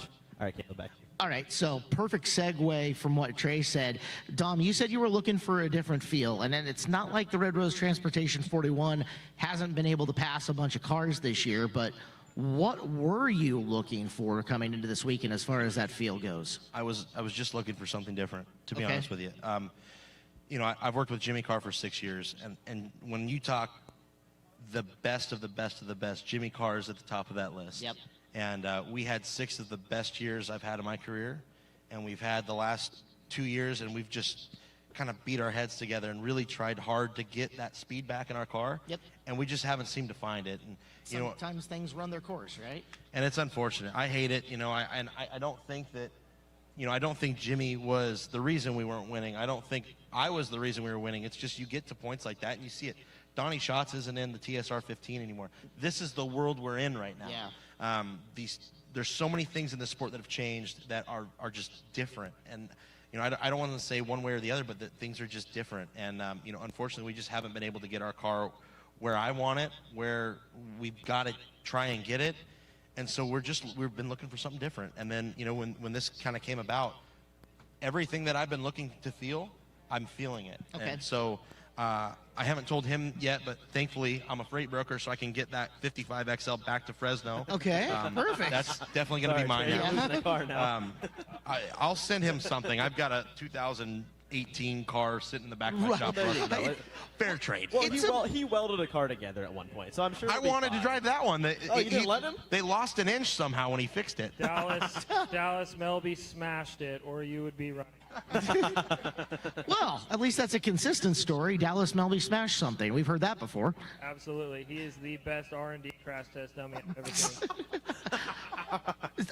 Pretty big world of difference between the two cars, though, right, Dominic? I mean, you're going, and correct me when I'm wrong here, Schnee with what power underneath it to a J&J with a Fisher? That's got to be completely different. Yeah, so I've been on Maxims with Kisslers for the last 6 years, and we've been successful. I mean, we've got a Dirt Cup, we've got a Summer Nationals, we've got a lot of wins back home in California, and even through Arizona and the Midwest, and we've gone through 2 tire changes in the last 6 years, and we were successful through 2 of them, and this last one just kind of has us scratching our heads. So sometimes when you do get lost, you need to get out of your comfort zone, and we've done that this weekend. And one thing that just blows me away is the stability in the 55. And I don't think that just comes from, you know, Colin or John or Arnie or Trey. It's not one person. It's an amalgamation of the 4 of them working so good together and being, I mean, this is their hobby. I mean, they work, you know, they work really hard during the weekend, and then when they come to the racetrack, they all know exactly what they need to do, and they all know exactly the moves they need to make throughout the night to be successful. And you know, they've built a program around Skagit and Elma. Yep. And they're the best car up here, no question. So when I get to jump in, I get to go, there's things that I like to feel in a race car and that I want to feel. And we've worked on that. I mean, I was close from Hot Laps night 1, and I think I'm even closer now. Even though the results may not show it, I think I have a race car. And I said this last night, if I start 5th last night, we're running in that area. We start 12th, we're going to run in that area. You know, unfortunately, I started 54th last night, and we ran in that area. In 54th-ish. Wow. I mean, I know we started a lot of cars last night. I didn't know we put 54 on the track. There was a lot of them in front of me. That's all I know. Was that a difference we had brought up with one of our guests earlier? Did you, Trey, as someone who runs Skagit on a weekly basis, notice the difference when we had 28 cars out there? Yes and no. I mean, your main concern when you're at the back like that is to, one, move as far forward as you can, but also don't get put a lap down, because that just basically throws your whole race away. I actually felt a little bit more comfortable knowing that there was 28 cars, that we wouldn't be as in jeopardy of being put a lap down. At the same time, the cars that took a provisional are all great cars. And I know there are, you know, on the second hand, there's that many more good cars behind you trying to do the same thing that we are. So in that same breath, I think the track surface that we saw last night was probably the best we've seen all year. It was smooth and wide and slick, and you can run multiple different lanes. So I don't know if, you know, just during the feature that having that many cars on helped that, but it certainly helped. I mean, what do we have? John Hager's hangover might have helped as well. Yeah, that's true. Yeah, I did hear about that. But when you have 28 cars on the track, and what did we have, 1 or 2 cautions? I don't remember. 2 maybe? That speaks volumes to the surface that we have to race on and the cars that are out there. I mean, you have 28 quality cars out there that aren't just running all over each other, unless it was the 55 and the 55 XL, because we were definitely trying to run all over each other. But yeah, it's different. I mean, 28 cars on a small track like this is tough, and like I said, for everybody to keep everything straight and have a nice smooth race is just really nice. I mean, I think it doesn't matter how many cars you have on the track, as long as, you know, they're They know what they're doing, and we have a good surface race on. So, yeah, pretty exciting that we can do that. To that extent, 2 times in my memory, you've come from 24th to win here at Skagit Speedway. Was that in the back of your mind last night? Yeah, I don't think it was in the cards last night. It takes a really special circumstance to do that. You got to fire off really good, and I felt like last night, just at the time that we were making up ground, and it was mainly on restarts, something would happen. Either I would misjudge or we would get a car that slowed down in front of us, and we kind of lost everything we gained. So, again, it takes a very special circumstance. I'm more thinking about today, and that this is why I really like this format so much, is, yes, we're starting 5th in a heat race, but the fact that if we can miraculously win it, that we're in the top 8 and have a chance to start up front, I mean, that it just, you can never count anybody out. And again, I'll go back to James at Dirt Cup. I mean, it's, starting in the 2nd row of his heat race and ends up on the front row. So that's what excites me. The ability to, if you can go forward and you can be fast and you get the right things going your way, that you're never out. Unfortunately, I got to go through this guy to do it. And I'm not easily moved. Yeah, no, yeah, he's rock solid, that's for sure. So, yeah, we're just going to keep making progress. Like I said, we've had a great year. I mean, we've had a fantastic season. I have absolutely nothing to complain about. Yes, we would like to be much better this weekend. There was the thought of getting all 3 of them in 1 year. Obviously, I mean, you can't be putting that opportunity if you don't do the first 2. We're definitely behind the 8 ball. But I wouldn't count us out. I wouldn't count either of us out. I think that's Dominic's mantra for his entire life, is he shows that, he could run 37th one night and then, win 3 nights in a row like he's done this year. So I think we both got a good chance. I'm really excited. I love this race. I love this racetrack. I'm just really excited where everything's at with our race team, the racetrack, this whole program. The Northwest racing scene is, alive and well, and everything on the West Coast. So, and I get to do it with him, which makes it that much more special.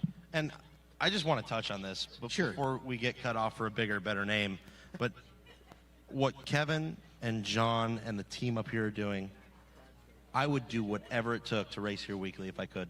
If there was a way humanly possible, the 41 car, the 55 XL, the whatever number car I'm driving, I would do whatever it took to be here weekly. This is Knoxville of the Western United States. The money that's being put up, the facility, everything. You guys are so blessed to have this here. And we're blessed on the West Coast to be able to have it. It's nice to have you when you can be here. Heck, even the 95 car would be nice to have you in it, right? I'd love that. I'd love that. Well, ladies and gentlemen, a big round of applause. Dominic Stelzy, Trey Starks, thank you guys so much for joining us, and we appreciate good luck. Oh, good. We're going to get a bonus Dominic Stelzy segment. All right, so while our next guy comes into place here, if little brother is in your way for a transfer spot, you're going to nerf the living you-know-what out of him, right? I've beat him, I think, every single night but the first night he's been out here, so I'm not too worried about the 7. All right, good to know. No, he's had some rough nights, but, I mean, he's another guy you just can't count out. I've also heard Hager put in the fight in my pit area, I'll kick you out, fight in the front straightaway, I'll give you $100 rule, too, so. Yeah, I mean, I know that if I'm getting in a tussle, it's not going to be my brother. He runs way faster than me. So I hope I don't need to fight at all. I'm getting a little old for that. It happens. No rough and I'd tumble. fight you, Justin, though. I'd wrestle you. Whoa, I thought you were on the front straightaway. Excellent. It'd be a show. Well, ladies and gentlemen, our final guest wandering in. Put your hands together for Justin Youngquist. Oh, you can't clap for yourself. Nobody else did. 17 people over here clapped for you. I got 18. Thank you. We've got Rick Wilski. He's 19 back there. Right. Clapping for yourself. I said, Dominic, just stay, because nobody's going to sit here and listen to me talk. Clapping for yourself is like liking your own Facebook post. Or like wearing your own merchandise. Or wearing your own Caleb Hart merchandise. Club night. It's rough. It's Caleb Hart fan club night. Yeah, Caleb Hart's wearing his Caleb Hart fan club night t-shirt. You need one of those. I need one of those. That's a myth. It doesn't Do you have exist. those in 2X? Sean's got them somewhere. We'll find them. We got mediums. I It's say a- we can get such Blake a myth. Anderson to show the wonderful Caleb Hart fan club shirt. Oh, God. There it is in all its glory. On sale now for $95.99. But wait, There's two. There's free shipping. Proceeds do not go to me. I have nothing to do with it. All I went is, hey, that shirt looks cool. And that was the entirety of my involvement in this. Yes. That's what he Okay. played. Yeah, that was all Sean's idea. 100%. You're in the dirt. Welcome, Justin. Thank you, Caleb. Good Skagit Nationals for you guys so far. It's Yes it's and no? okay. It's okay. Okay. We found some stuff after the first. Thank you, by the way. We found some stuff after the first. Hello. We found some stuff after night one that made the car a lot better for last night. So we're kind of playing catch up with, points. We're okay, but we're not where we want to be. So, like after the races last night, Dominic passed me during the race, and that made me a little more motivated to try to get the car to work better. But it was rough. We got through it, but tonight we got to put something together, at least lock us into the future. It's going to take to put it together tonight. What do you need? Loaded question. I need some luck on the start because I'm Okay. the first qualifier, Okay. and I'm afraid of the track being really narrow and hooked up. Where are you so starting in the first qualifier? I'm fourth. Okay. So I'm really hoping that it's not too narrow. So we'll see. At Dirt Cup, I was able to kind of get some good starts on the heat races from 6th or 4th or whatever. So if there's a top to run in on 1 and 2, then I'm hoping, you know as well as I do, like clean air is everything. So if you can get a good start, then I think it'll set you up. But you got to be in the top 4 to make the feature, right? So Yeah. if you're not, your night gets a heck of a lot harder, and that's where I wish if we had a better first night at least, we would have been higher up to at least start in the first row. So. And at the same time, you're starting in a transfer spot. Yeah. Don't throw the boat anchor out. Well, You're fine. Yes, yeah. The positive side is that we are at a transfer spot, but of course, there's guys behind us that may not be necessarily having as good of a run as we are, but they're just as hungry as anybody, right? So, Hell, trying Brad to be Sweet's good 20th. enough. How about that? I mean, Yeah, there are dude. guys in there that are deep. Well, you're looking like Trey not making the show the first night, and Colton getting third the first night, but not making it last night. Like, there's welcome to the big shows, and the way the format is you got to be on every time, and if you're not, you find yourself in a position where they are. I can at least say I made the show both nights. One but- particular guy not making the show any night and heading off to Calistoga. Well, there's that too. There's that too. Nobody had that on the bingo card. Not on way. my bingo card. Well, especially after we saw at Dirt Cup. We were talking about this at the shop today. It's like, man, he had a really good Dirt Cup. He's in the pole shuffle and starts up front row or whatever, and then doesn't even stay to run night 3 of Skagit Nationals. So, I don't think anybody saw that coming. No. But that's, the track, though, is a lot different than it was at Dirt Cup, right? Absolutely. It's way different. So here we are. We all have to survive and get through, and this is what the cards are dealt. Well, I watch almost every single race on YouTube, and what I've noticed is this year more than I've ever seen in the past is how narrow the racing surface has been here all year. And what that does to the racers, it makes it so hard on us to be able to make clean passes, to be able to make, moves up through the field safely. When you have a track like last night and you are able to move, it shows, a lot of guys didn't pass a lot of cars, but there was a lot of racing going on. There's guys around the top, guys around the bottom, split in the middle. I mean, there's so much stuff happening, and that's what happens when you give us a wider surface and the racetrack slows down to where we're not qualifying times in the main event. And I think that was the best track I've seen possibly all year. At least in the last 2.5 months. Absolutely, without a question. Yeah. It's, So we need more of that here. Yeah, we started. There was something around Dirt Cup that changed, and I don't know if there's more moisture or we're hot lapping like midgets first, and so it starts to build this like ripple. Yes. And so you have this groove that's built in, but then it's dirty up above it, right? And so then you're up there. There's no grip. Nobody's going to go up there unless there's 1 or 3 or 4 of us that actually want to clean it off. There's no grip. There's no reason that I'm going to go up there alone and screw myself in the heat race or main or whatever. So if we have and of course we don't race 4410s on the track every week either, right? So there's that. But having the narrow track, it's really frustrating. I want you to talk a little bit about it because you're a local and you're seeing it a lot.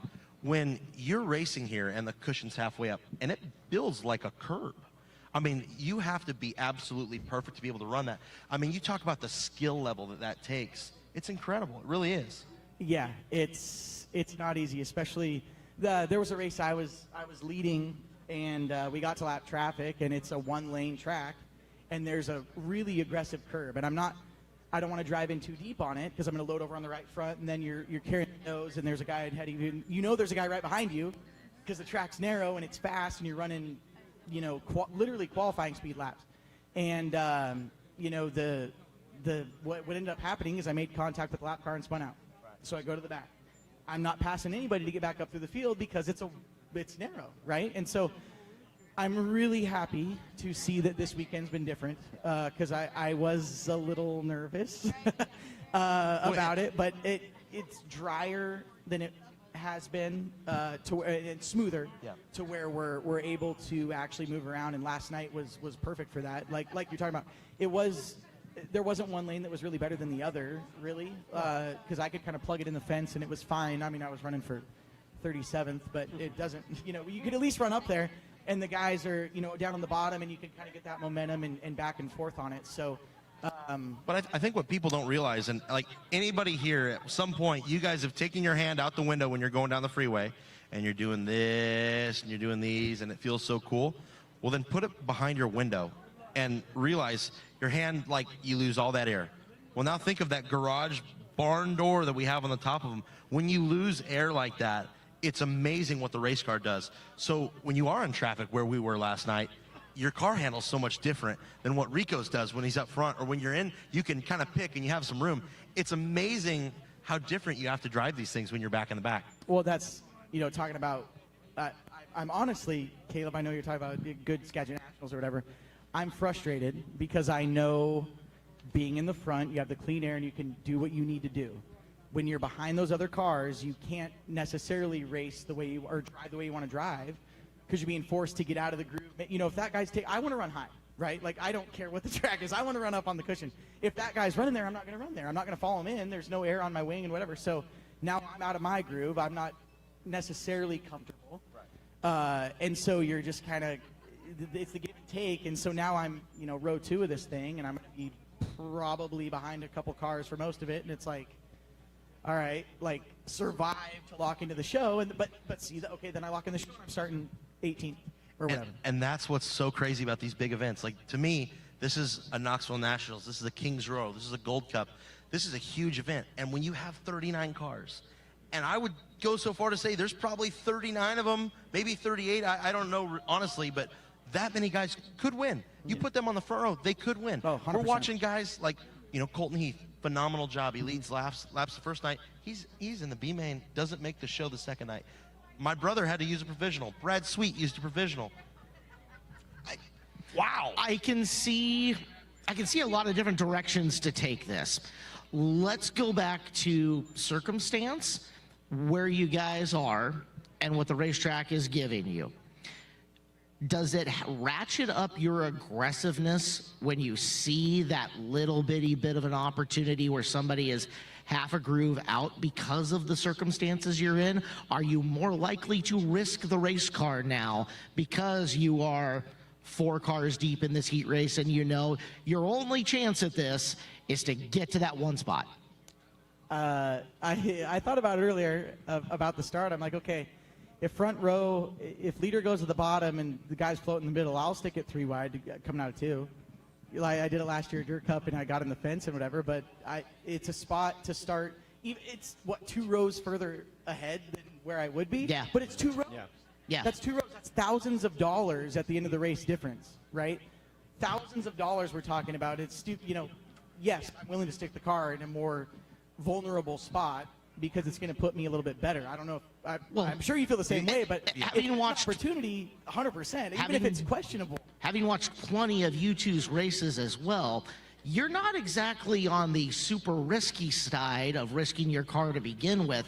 You're a little more on the risk averse. Meanwhile, this next generation of 410 sprint car driver looks more like Chili Bowl Lane main guys who are willing to take a gap that's a quarter of a car wide and make it a full car wide. I've always been a risk reward guy, and the more money, the more risk.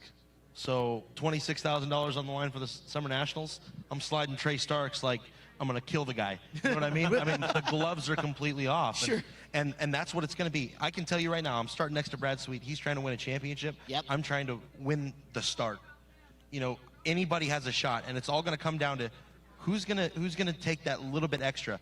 I'm not willing to roll it out of the pedal unless I know I'm going to crash. I'm pretty sure Brad's not willing to roll it out of the pedal. Trey's sitting out of a starting position. Yep. He's not going to be my buddy for 10 laps tonight at all. No. So those are the kinds of things. I'm willing to do whatever it takes. I know you are too. But yes, on a weekly show, hey, we're running fourth. Man, I might be able to get to third, but what's that, another $800? We're going to crash a car and spend 40 grand to repair it. Now tonight, it's way different. Yeah. This is the Knoxville Nationals of the North. You got to make it happen. Knoxville Nationals of the North. I like it. Well, ladies and gentlemen, unfortunately, this is where we'll have to end. Thank you so much for everyone who joined us throughout the entire live show. We ask now that you're able to make your way south, but thanks so much for Caleb Hart, Dominic Zeldy, and Youngquist, all our guests here on the Skagit Nationals pre-race show. We thank you so much. Gates will reopen here at 5 o'clock, but at this time we ask you please clear the grandstands. Please leave nothing in the grandstands and bring everything out that you brought in with you. Other than that, thank you so much. We look forward to going racing. Gates open in less than 1 hour here for the final night of the Skagit Nationals Kubota High Limit Racing.